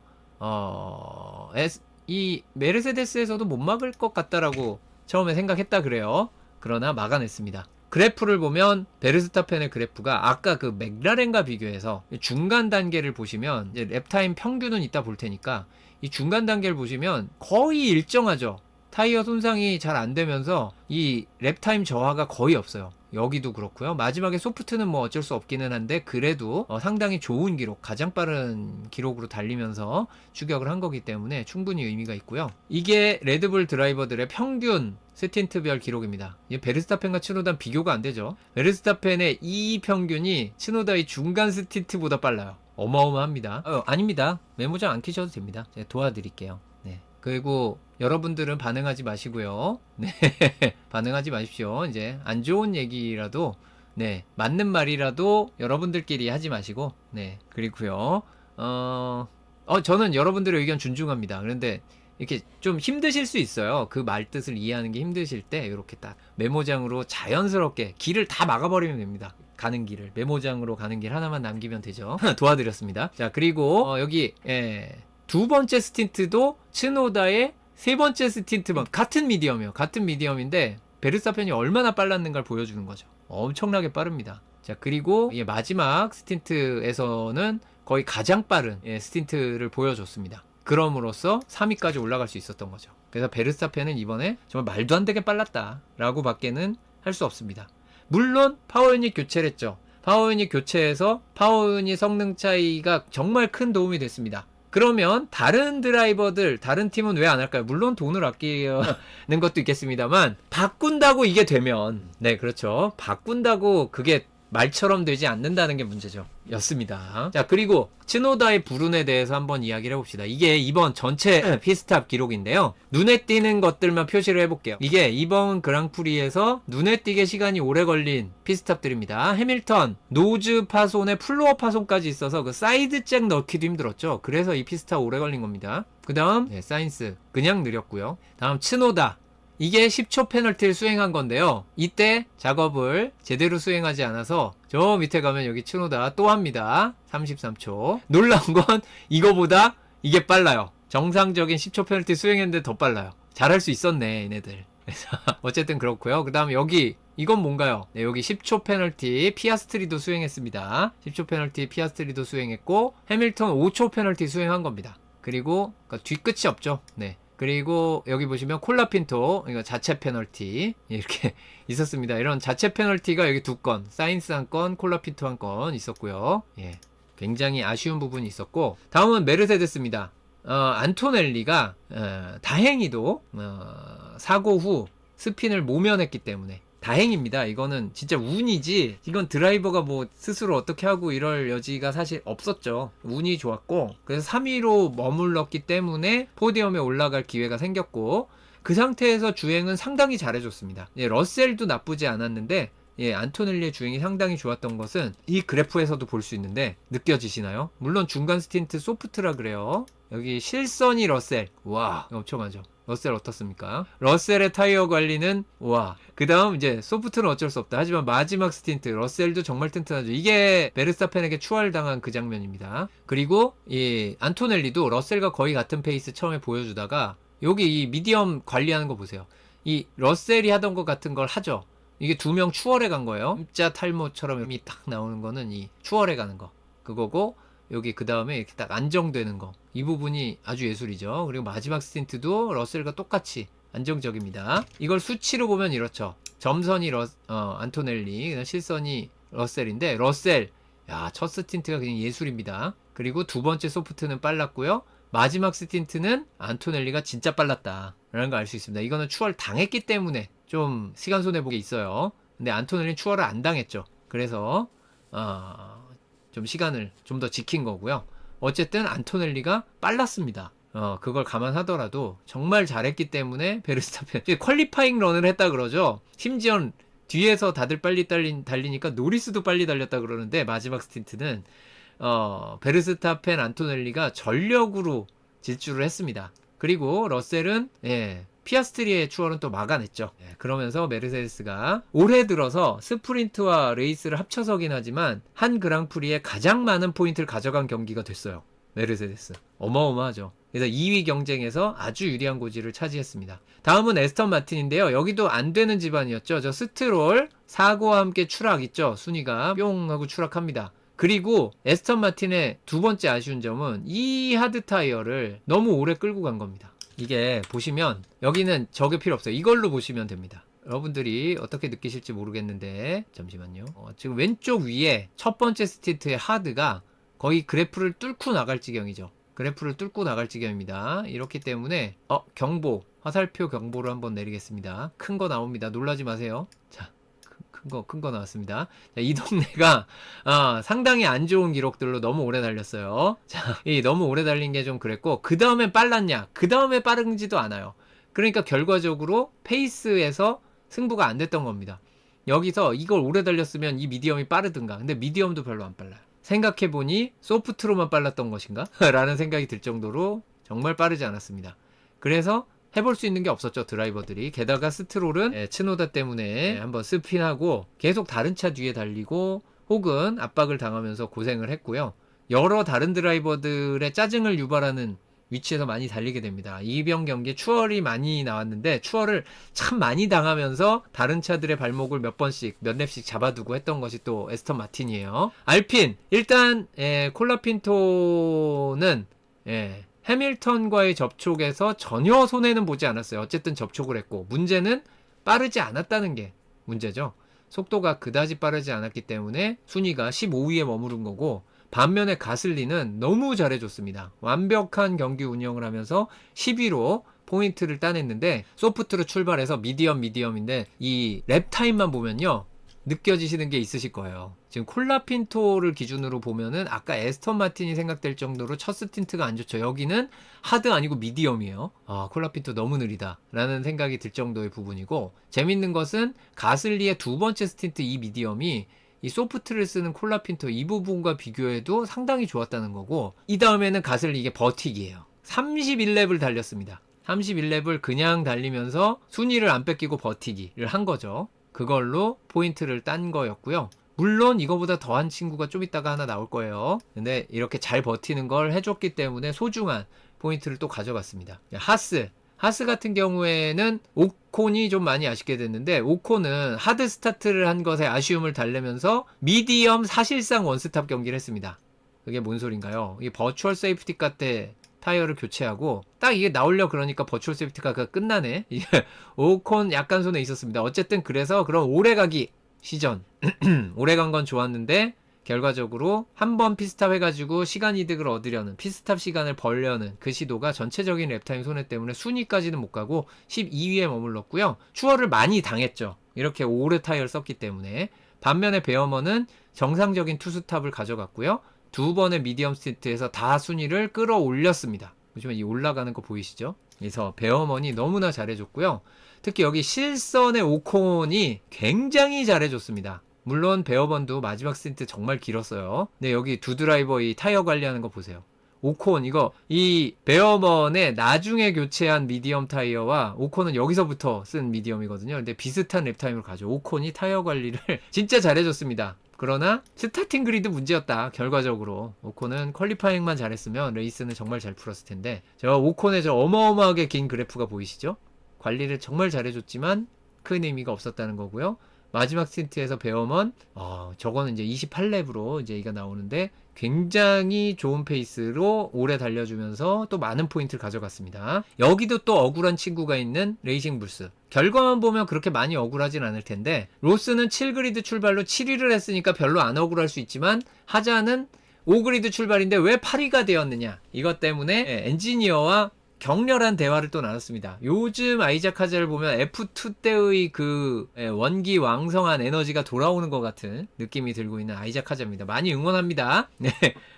재밌을 거예요. 아이작 하자가 F2 때의 모습을 다시 되찾으면 정말 재밌을 겁니다. 어쨌든 이게 왜 문제가 되느냐면 아이작 하자의 피스탑 타이밍이 여기 로슨보다는 먼저 교체하기는 했는데 심지어 미디엄인 아이작 하자가 먼저 교체했는데 이게 아이작 하자는 리피스탑이 느렸다. 그러니까 먼저 했어야 된다. 더 빨리 했어야 된다라고 생각을 하는 거예요. 그래서 불만인 겁니다. 더 빨리 했어야 된다라고 생각을 하는데 왜냐하면 로스는 소프트니까 저 시점이 그렇게 나쁘지 않은 시점이고 그 뒤에 타이어 어떻게든 잘 굴려가면 되는데 아이작 하자는 이게 언더컷 이슈가 있어서 다른 드라이버들이랑 언더컷 이슈가 있어서 결국 뒤로 들어가면 안 되지 않냐. 그래서 이제 닥달을 하니까 불러드렸는데 그게 너무 이른 시점이 돼버린 거죠. 그래서 다른 차 뒤 꽁무니를 따라다니는 상황이 됐습니다.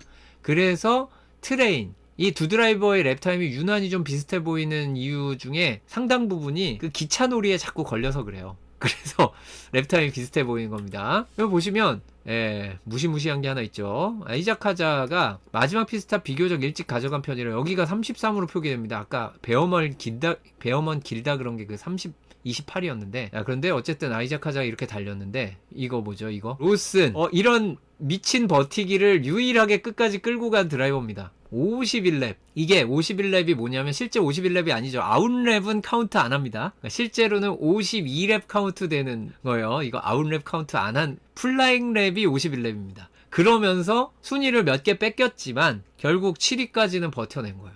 기억나시죠? 그 로슨이 좀 버틴다 하는데 그래도 추월당하네요. 이게 상위권 드라이버들이 몇 번씩 지나가잖아요. 로슨을. 그래서 로슨은 그 버티기로 7위에 성공을 한 거고요.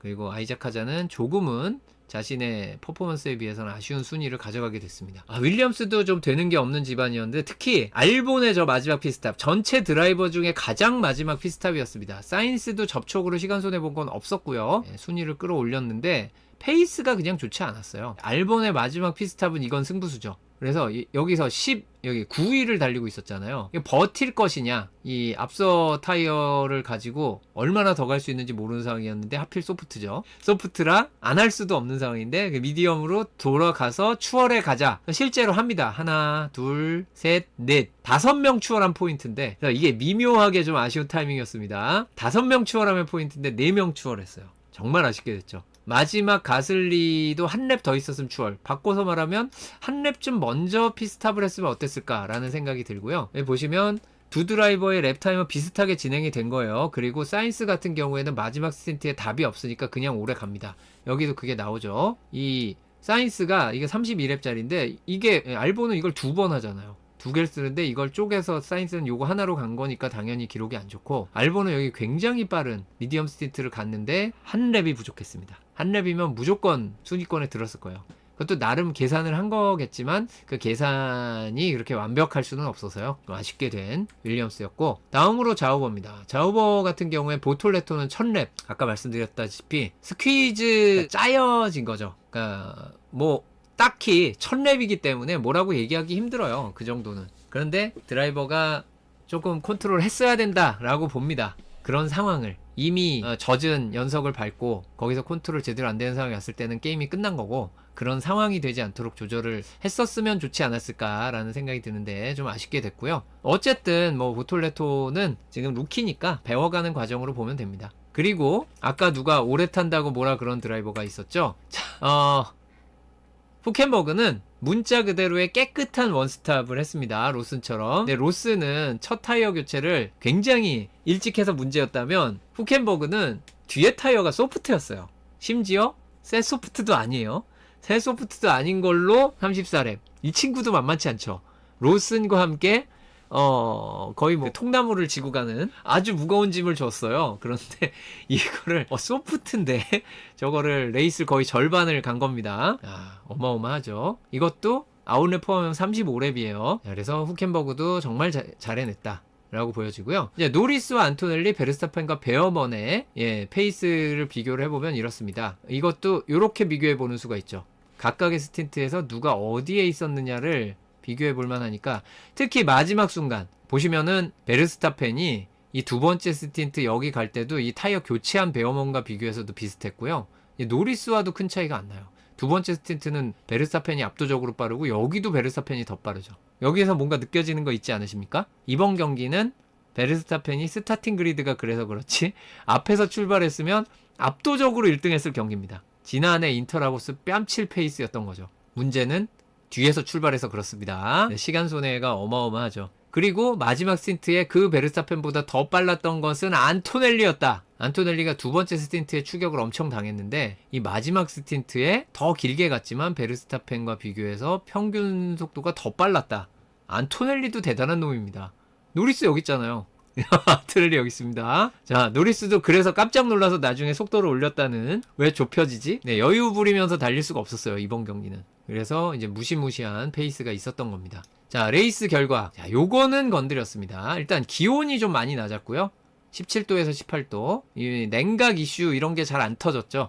오히려 온도가 부족할까봐 걱정이고, 트랙 온도 30도 살짝 넘는 온도로 로슨과 후켄버그에게는 천만다행으로 타이어 과열을 불러오지 않을 적절한 살짝 낮은 온도에 오래 타는 드라이버들에게는 정말 고마운 트랙 온도였어요. 이거 한 5도 더 높았으면 원스탑 못했을걸요 아마. 그렇습니다. 3명이 리타이어를 했고요. 기록 차이를 보시면 안토넬리와 베르스타펜, 와, 0.362초 차이죠. 그 다음에 여기도 만만치 않습니다. 러셀과 피아스트리, 여기도 0.482초 차이로 들어왔습니다. 베어먼은 그냥 혼자 달렸어요. 앞뒤에 뭐가 없어요. 여기 앞으로 14초, 뒤로 23초. 아무도 없죠. 그냥 혼자 달렸고, 피스트 한 번 더 했어도 됐겠네. 베어먼은 그렇고요. 여기는 그냥 기차놀이죠. 보시면 52.6, 52.8, 53.3, 53.9, 54.1, 54.7, 55.4, 55.7 여기까지, 알론소까지 기차놀이에요. 안타깝죠. 로슨 트레인이 돼버린 거죠. 아이작 카자가 이거 추월하려고 몇 번 시도했어요. 팀 오더 나왔나요? 여러분 궁금하시죠? 제가 아이작 카자의 팀 라디오를 들었는데 로슨을 추월하는 방법을 이것저것 엔지니어가 주문하면서 추월하려고 했습니다. 못한 거예요. 심지어 한번 바퀴 부딪히기도 했죠. 그만큼 하드 레이싱을 했어요. 이게 봐준 게 아니고 로슨이 그 타이어로 막아냈습니다. 아이작 카자는 그 첫 피스탑을 늦게 가져간 거, 다들 자고 있었냐 막 그 얘기 하잖아요. 그거 빼고는 다 좋았다라고 얘기를 하는데, 제일 기억에 남는 건 뭔가요? 나한테 소리치지 마? 네, 나한테 소리치지 마. 네, 그렇습니다. 아이작 카자는 그거 소리친 거 아니에요. 아이작 카자 기준으로. 그 정도면 얌전하게 말한 거죠. 자, 위너는 노리스입니다. 자, 노리스와 맥라렌 시즌 7승, 통산 11승, 11번 모두 다른 곳에서 우승을 했습니다. 인터라고스에서는 처음 우승했고요. 시즌 포디엄 피니시 17회. 이거를 꼭 명시하는 거는 맥라렌 단일 시즌 최다 포디엄 기록을 계속 경신해 나가고 있기 때문에 그렇습니다. 노리스가. 한동안 피아스트리가 노리스보다 포디엄 피니시가 많았었어요. 근데 이제는 완전히 역전됐죠. 자, 그리고 노리스가 시즌 처음으로 2경기 연속 폴 포지션 기록했고요. 2경기 연속 폴2윈입니다. 그리고 이 폴2윈은 7경기 연속. 이게 무슨 뜻인가요? 시즌 하반기는 폴시터가 다 우승했습니다. 올 시즌 재밌는 경기도 많았는데 결과적으로 폴시터가 다 우승했습니다. 하반기 라는 뜻이죠. 자, 그리고 맥라렌 같은 경우에는 13년 만에 13년 전이 그 말도 많고 탈도 많은 2012 브라질, 아무도 웃지 못한 그 포디엄. 이번엔 모두가 즐겁잖아요. 인터뷰 분위기 정말 화기애애하고 모두가 즐거운 포디엄이 있는 반면 2012 브라질 그랑프리는 셋 다 표정이 안 좋아. 그러니까 젠슨 버튼은 그 애매해서 이걸 내가 웃어야 되나 하면서 그게 그 알론소의 그 헬멧을 쓴 상태로 눈이 동그래지고 영혼이 탈출한 것 같은 표정의 밈처럼 돌아다니는 사진 많이 보셨죠? 그게 2012 브라질 그랑프리입니다. 그거예요. 알론소의 영혼이 나간 그 경기. 네. 그 경기가 그 베텔 스핀하고 사이드파드에 구멍 뻥 뚫리고 플로어 망가지고 그걸로 최후미를 가서 챔피언 날아가는 줄 아는데 그걸 꾸역꾸역 올라와가지고 그게 또 키미 라이코넨 이산이 아닌가벼 그것도 그 경기고요. 후켄버그 우승할 뻔했는데 혼자 스핀해서 우승 내준 것도 그 경기고요. 맥라렌에서 해밀턴 마지막 경기인데 후켄버그가 보내버린 경기도 그 경기고요. 2012 정말 이루 말할 수 없는 경기입니다. 2012 브라질 그랑프리 그때가 인터라고스에서 맥라렌의 마지막 우승이었다. 역사를 호출하는 기록을 노리스가 한 겁니다. 지금 얘기한 게 다 한 경기였다니 세상에. 자, 그리고 포디엄에 안토넬리가 또 올라갔습니다. 예. 그리고 포디엄에 이분도 올라갔습니다. 세상에. 피트 스타트였는데. 그래서 드라이버 오브 더 데이도 가져갔죠. 자, 안토넬리는 데뷔 후 최고 성적입니다. 2위가. 그리고 데뷔 후 처음으로 프론트로 스타트 했고요. 베르스타펜은 통산 포디엄 피니시 124회 기록을 계속 써나가고 있기 때문에 지금 전체 3위 였죠? 네, 그래서 이거 언급을 하는 거고요. 베르스타펜 7연속 포디엄 피니시입니다. 이게 의미하는 바는 하반기 전부 다 포디엄에 올랐어요. 베르스타펜. 이건 심지어 피트 스타트였는데. 피트 스타트에서 포디엄에 올라간 최근 경기가 2014 헝가리 그랑프리 해밀턴. 그런데 2014 시즌의 해밀턴은 그럴만해요. 포디엄 올라갈 수도 있어요. 그 전에 피트 스타트에서 포디엄 올라간 게 2012 아부다비 그랑프리의 배틀. 2012 아부다비 그랑프리가 그 리브미 언론 그겁니다. 네, 그 경기예요. 그 경기 피트 스타트에서 3위로 포디엄 올라간 배틀이 있었고요. 그 DRS 표지판 박살내고 그랬던 배틀이 그 경기입니다. 예. 그 12년, 14년 이후에 피트 스타트가 포디엄 올라간 게 이번이 처음입니다. 11년 만에 처음. 어마어마하죠. 그렇고요. 그런데 이제 그 뒤에 두 개는 안 좋은 기록이죠. 4년 만에 Q1 탈락. 기계적인 문제 없는 경기에서는 처음 Q1 탈락을 했습니다. 베르스타펜 F1 와서. 토로로소 시절에도 없었다는 게 이제 충격적이고요. 레드불 19년 만에 전원, 전원이래봐야 2명이지만 처음으로 전원 Q2 진출에 실패했습니다. 그리고 피아스트리는 5경기 연속으로 포디엄에 오르지 못했습니다. 이번에 패스티스트 랩은 1분 12초 400 일단 차이가 크지는 않지만 그래도 그 트레인 사이에 끼어서 열심히 추월해 올라오긴 했어요. 알보니. 저렇게 패스티스트에 가져간 건 좋은데 마지막 한 명만 추월했으면 유종의 미를 거뒀을 텐데 아쉽게 됐고요. 그리고 이번에 피스탑을 진짜 가슴이 아픈데 츠노다가 3번의 피스탑을 했어요. 나머지 2번은 10초 페널티 수행했죠. 그리고선 츠노다의 다른 피스탑 하나가 1위인 게 뭔가 얄미우면서도 가슴이 아프네요. 이게 뭔가 그렇습니다. 잘 풀릴 땐 엄청 잘 풀렸는데 꼬일 때 엄청 꼬인 경기가 이런 경기죠. 그렇고요. 페라리도 해밀턴의 그 정상적인 피스탑이 한 번밖에 없었는데 그게 그래도 탑10에 들었어요. 자, 이제 여러분들이 이제 훅 지나갈 수 있는 온갖 그 그래프 놀이, 레이스 평점 많이 관심 없을 테니까 노리스가 당연히 1위고요. 안토넬리 2위. 그리고 전체적인 평점은 베르스타펜이 5위까지 밀린 이유는 이게 퀄리파잉 지표가 들어가기 때문에 그렇습니다. 스프린트는 안 들어가고요. 퀄리파잉 들어갑니다. 그러다 보니까 베르스타펜 좀 밀리고 베어먼이 3위 올라가 있고요. 그 다음 안 좋았던 걸로는 보톨레토. 퀄리파잉은 안 나왔고 레이스 1000레벨을 이탈을 했죠. 그리고 해밀턴도 초반에 안 좋았고 Q3도 못 갔고 그러다 보니까 19위. 그리고 츠노다도 전반적으로 다 안 좋았고요. 콜라핀토도 안 좋았고요. 스트롤 아쉽게 됐고요. 저 정도는 아니었는데. 그리고 이 부분도 제가 약간 수정을 했습니다. 이 그래프 등락이 어땠나를 확실하게 보여드리고 그래프 느낌으로만 가자고요. 실선이 피아스트리, 점선이 노리스인데 요즘 분위기가 어떠냐를 이 최근 경기들의 어떤 평점 그래프로 보고 전체 추세선 실선이 피아스트리, 점선이 노리스죠. 그냥 이렇게 보면 되니까 후루룩 빨리 넘어가겠습니다. 페라리도 나름 상승세였는데 이번에 더블 리타이어. 하지만 저는 살아날 수 있다라고 봅니다. 올 시즌에 무슨 챔피언십 도전 이런 것과 전혀 무관하고 우승 도전도 쉽지는 않지만 상승세라고 봅니다. 아직도. 여기서 다른 데 신경을 안 쓰는 게 더 좋지 않을까라는 생각이 좀 들긴 하고요. 최근의 그래프는 이렇습니다. 해밀턴이 조금 하락세로 보이는데 반등을 할 수 있을지 모르겠고요. 다음 레드불입니다. 베르스타펜이 아주 하늘을 찌르던 기세는 꺾였지만 그래도 나쁘지 않고요. 츠노다도 비슷한 그래프 그려주고 있어서 역시 반등할 수 있을 거라고 봅니다. 그래서 전반적으로 추세선은 유지를 하고 있고요. 다음 메르세데스. 안토넬리가 살아났다를 알 수 있죠. 점선 안토넬리. 분명히 저점이 있었어요. 시즌 중반에. 그랬다가 왜 여름에 안 좋다가 가을에 살아나는 타입일까요?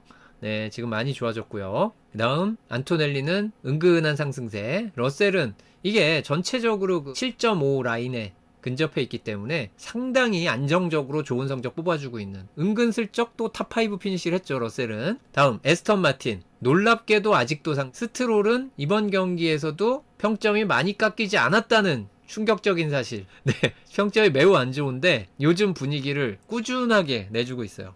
안정적으로 안 좋은 2.5에 그냥 그렇습니다. 예, 러셀은 저 7.5 라인에서 평점 7.5, 10점 만점에 7.5에 안정적이면 미친 듯이 잘하는 거잖아요.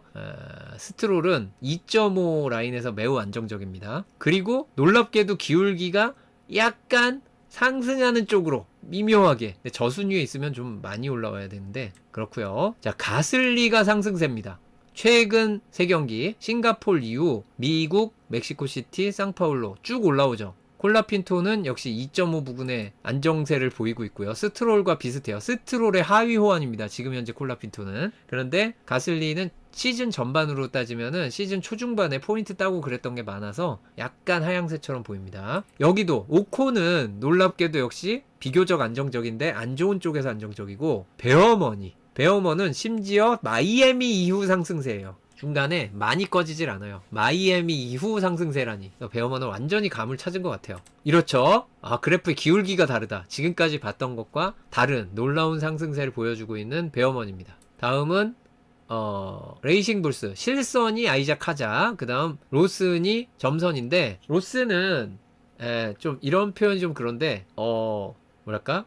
뭐 아니면 도인 것 같아요. 성적이 마치 오콘의 시즌 초중반 많이 나왔던 지그재그 전법, 그걸 보듯이 좋을 땐 참 좋은데 저점이 낮아요. 고점 높고 저점 낮고, 그게 지금의 로슨인 것 같습니다. 놀랍게도 고점 높고 저점 낮은 걸로 상승세. 윌리엄스는 요즘 분위기 안 좋죠. 그래서 알본 실선이 확실한 하향세고요. 사인스도 상승세가 꺾여서 이제 기울기가 거의 남아있지 않습니다. 마지막 자우버 같은 경우에는 놀랍게도 둘 다 상승세입니다. 특히 보톨레토 이번 경기가 망했지만 그럼에도 불구하고 전반적인 상승세가 있었기 때문에 다음 경기 기대하고요. 교훈으로 삼기를 바랍니다. 요렇게 해서 평점은 다 끝났고, 컨스트럭터 챔피언십. 자, 우리 맨 위에 있는 맥클라렌 월드 컨스트럭터스 챔피언 이미 확정했고요. 문제는 2위의 메르세데스가 3위에서 2위로 올라갔고요. 레드불 4위에서 3위로 올라오고 페라리가 2계단 추락했습니다. 노 포인트였으니까 뭐 그럴 수 있고요. 메르세데스 같은 경우에는 이제 페라리와 비교하더라도 36포인트 차이, 좀 많이 벌어졌죠. 이게 이번 경기에 아주 큰 포인트를 가져갔기 때문에 그렇습니다. 그리고 아래쪽에서는 이제 레이싱 불스가 더블 포인트에 또 포인트를 제법 많이 가져갔기 때문에 에스턴 마틴과 격차를 좀 벌렸고요. 하스도 에스턴 마틴과 2포인트 차까지 왔습니다. 7위를 노려볼만 하죠. 하스는. 전체 포인트 그룹은 이렇게 1위, 2, 3, 4위, 5, 6, 7, 8, 9위 이렇게 그래프가 나눠져 있습니다. 5위도 조금 떨어져 있는 셈이에요. 이게 5위 빼고 6, 7, 8, 9, 10 위까지의 포인트 추이인데, 아이고야, 이것도 업데이트를 안 했나? 아닌데, 한 것 같은데 이상하네요. 자, 드라이버 챔피언십에서 베르스타펜과 노리스가 무려 49포인트 차로 벌어졌습니다. 그리고 피아스트리와 노리스도 24포인트인데 이거는 자력으로는 피아스트리가 노리스를 못 넘어간다는 얘기입니다. 그게 무슨 소리냐? 그랑프리에서 자력으로 벌 수 있는 포인트는 7포인트, 그 다음 스프린트에서 1포인트니까 스프린트 한 번 남았죠. 그러니까 22포인트여야 자력으로 피아스트리가 넘어갈 수 있는데 자력으로 못 넘어갑니다. 냉정하게 얘기해서 베르스타펜은 불가능에 가깝다. 노리스가 한 경기 리타이어에 한 경기 노포디엄 정도는 깔아주고 가야 그 다음에 베르스타펜이 뭔가를 해볼 수 있습니다. 그렇기 때문에 베르스타펜은 많이 힘들어졌다라고 보시면 되겠고, 피아스트리도 가능성이 많이 낮아졌습니다. 그런데 지금 피아스트리가 힘든 수준이 놀랍게도 그 도박사들 계산하는 확률식으로 하면은 네덜란드 그랑프리에서 노리스 리타이어 했을 때 기억나시나요? 그때 노리스가 힘들다고 얘기하는 그때 확률과 비슷한 수준이에요. 그만큼 노리스가 지금 안 되는 걸 따라온 겁니다. 놀랍죠? 노리스가 그만큼 피아스트리가 요새 안 좋은 거고요. 그 피아스트리의 분위기를 만약에 노리스가 남은 3경기에서 보여주면 또 모르는 거지만 요즘 노리스가 너무 정신적으로 안정적이기 때문에 그게 노리스에게 좋은 면이고요. 피아스트리로서는 이제 잃을 것이 없다 마인드로 배틀을 해야 되는 상황이 됐고, 베르스타펜은 믿을 게 싱싱한 파워 유닛이 하나 있다. 네, 이 싱싱한 파워 유닛을 어디에서 이득을 얻을 것이냐 한번 보겠습니다. 그게 영향이 없을 수는 없을 거예요. 이제 와서는 타이어 교체, 파워 유닛 교체할 만한 데가 없어요. 왜냐하면 카타르는 스프린트 있으니까 카타르에서 바꿀까라고 생각을 하기에는 카타르 추월 너무 어렵거든요.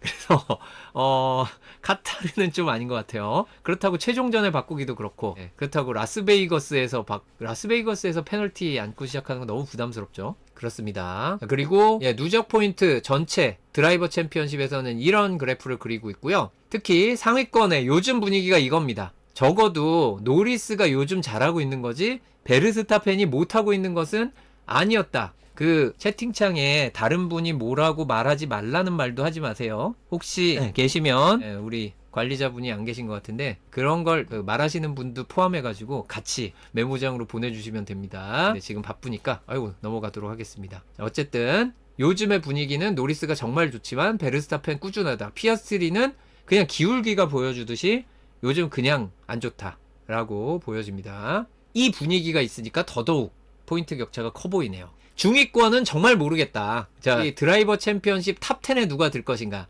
지금 이 그래프에 표시되어 있는 맨 위에 2명이 탑 10입니다. 후켄버그랑 아이작 카자가 있죠. 후켄버그 아이작 카자가 탑 10에 들어가 있고, 그리고 그 밑에 알론소 있고요. 베어먼 있고요. 베어먼 알론소네요, 순서가. 그리고 사인스 있고 로슨도 있고요. 여기까지는 다 36이 넘어갑니다. 그 밥에 그 나물이라 3경기에다가 스프린트 하나 남아있으니까 어떻게 될지 모르겠네요. 이런 싸움이 재밌죠. 네. 어떻게 될지 아무도 예측할 수 없습니다. 꾸준하게 0을 찍고 있는 콜라핀토가 아래 하나 있다는 거 기억을 하시면 좋겠고요. 이렇게 해서 상파울로 그랑프리 2025의 리뷰를 여러분들과 다뤄봤고, 이제 앞으로 챔피언십은 드라이버 챔피언십 노리스가 매우 유리하지만 변수가 없는 것은 아니다. 매우 유리한 거는 깔고 가셔야 돼요. 그거는 기억을 해주시길 바랍니다. 저는 그러면 상파울로 그랑프리 2025 리뷰는 여기서 마무리하도록 하겠습니다.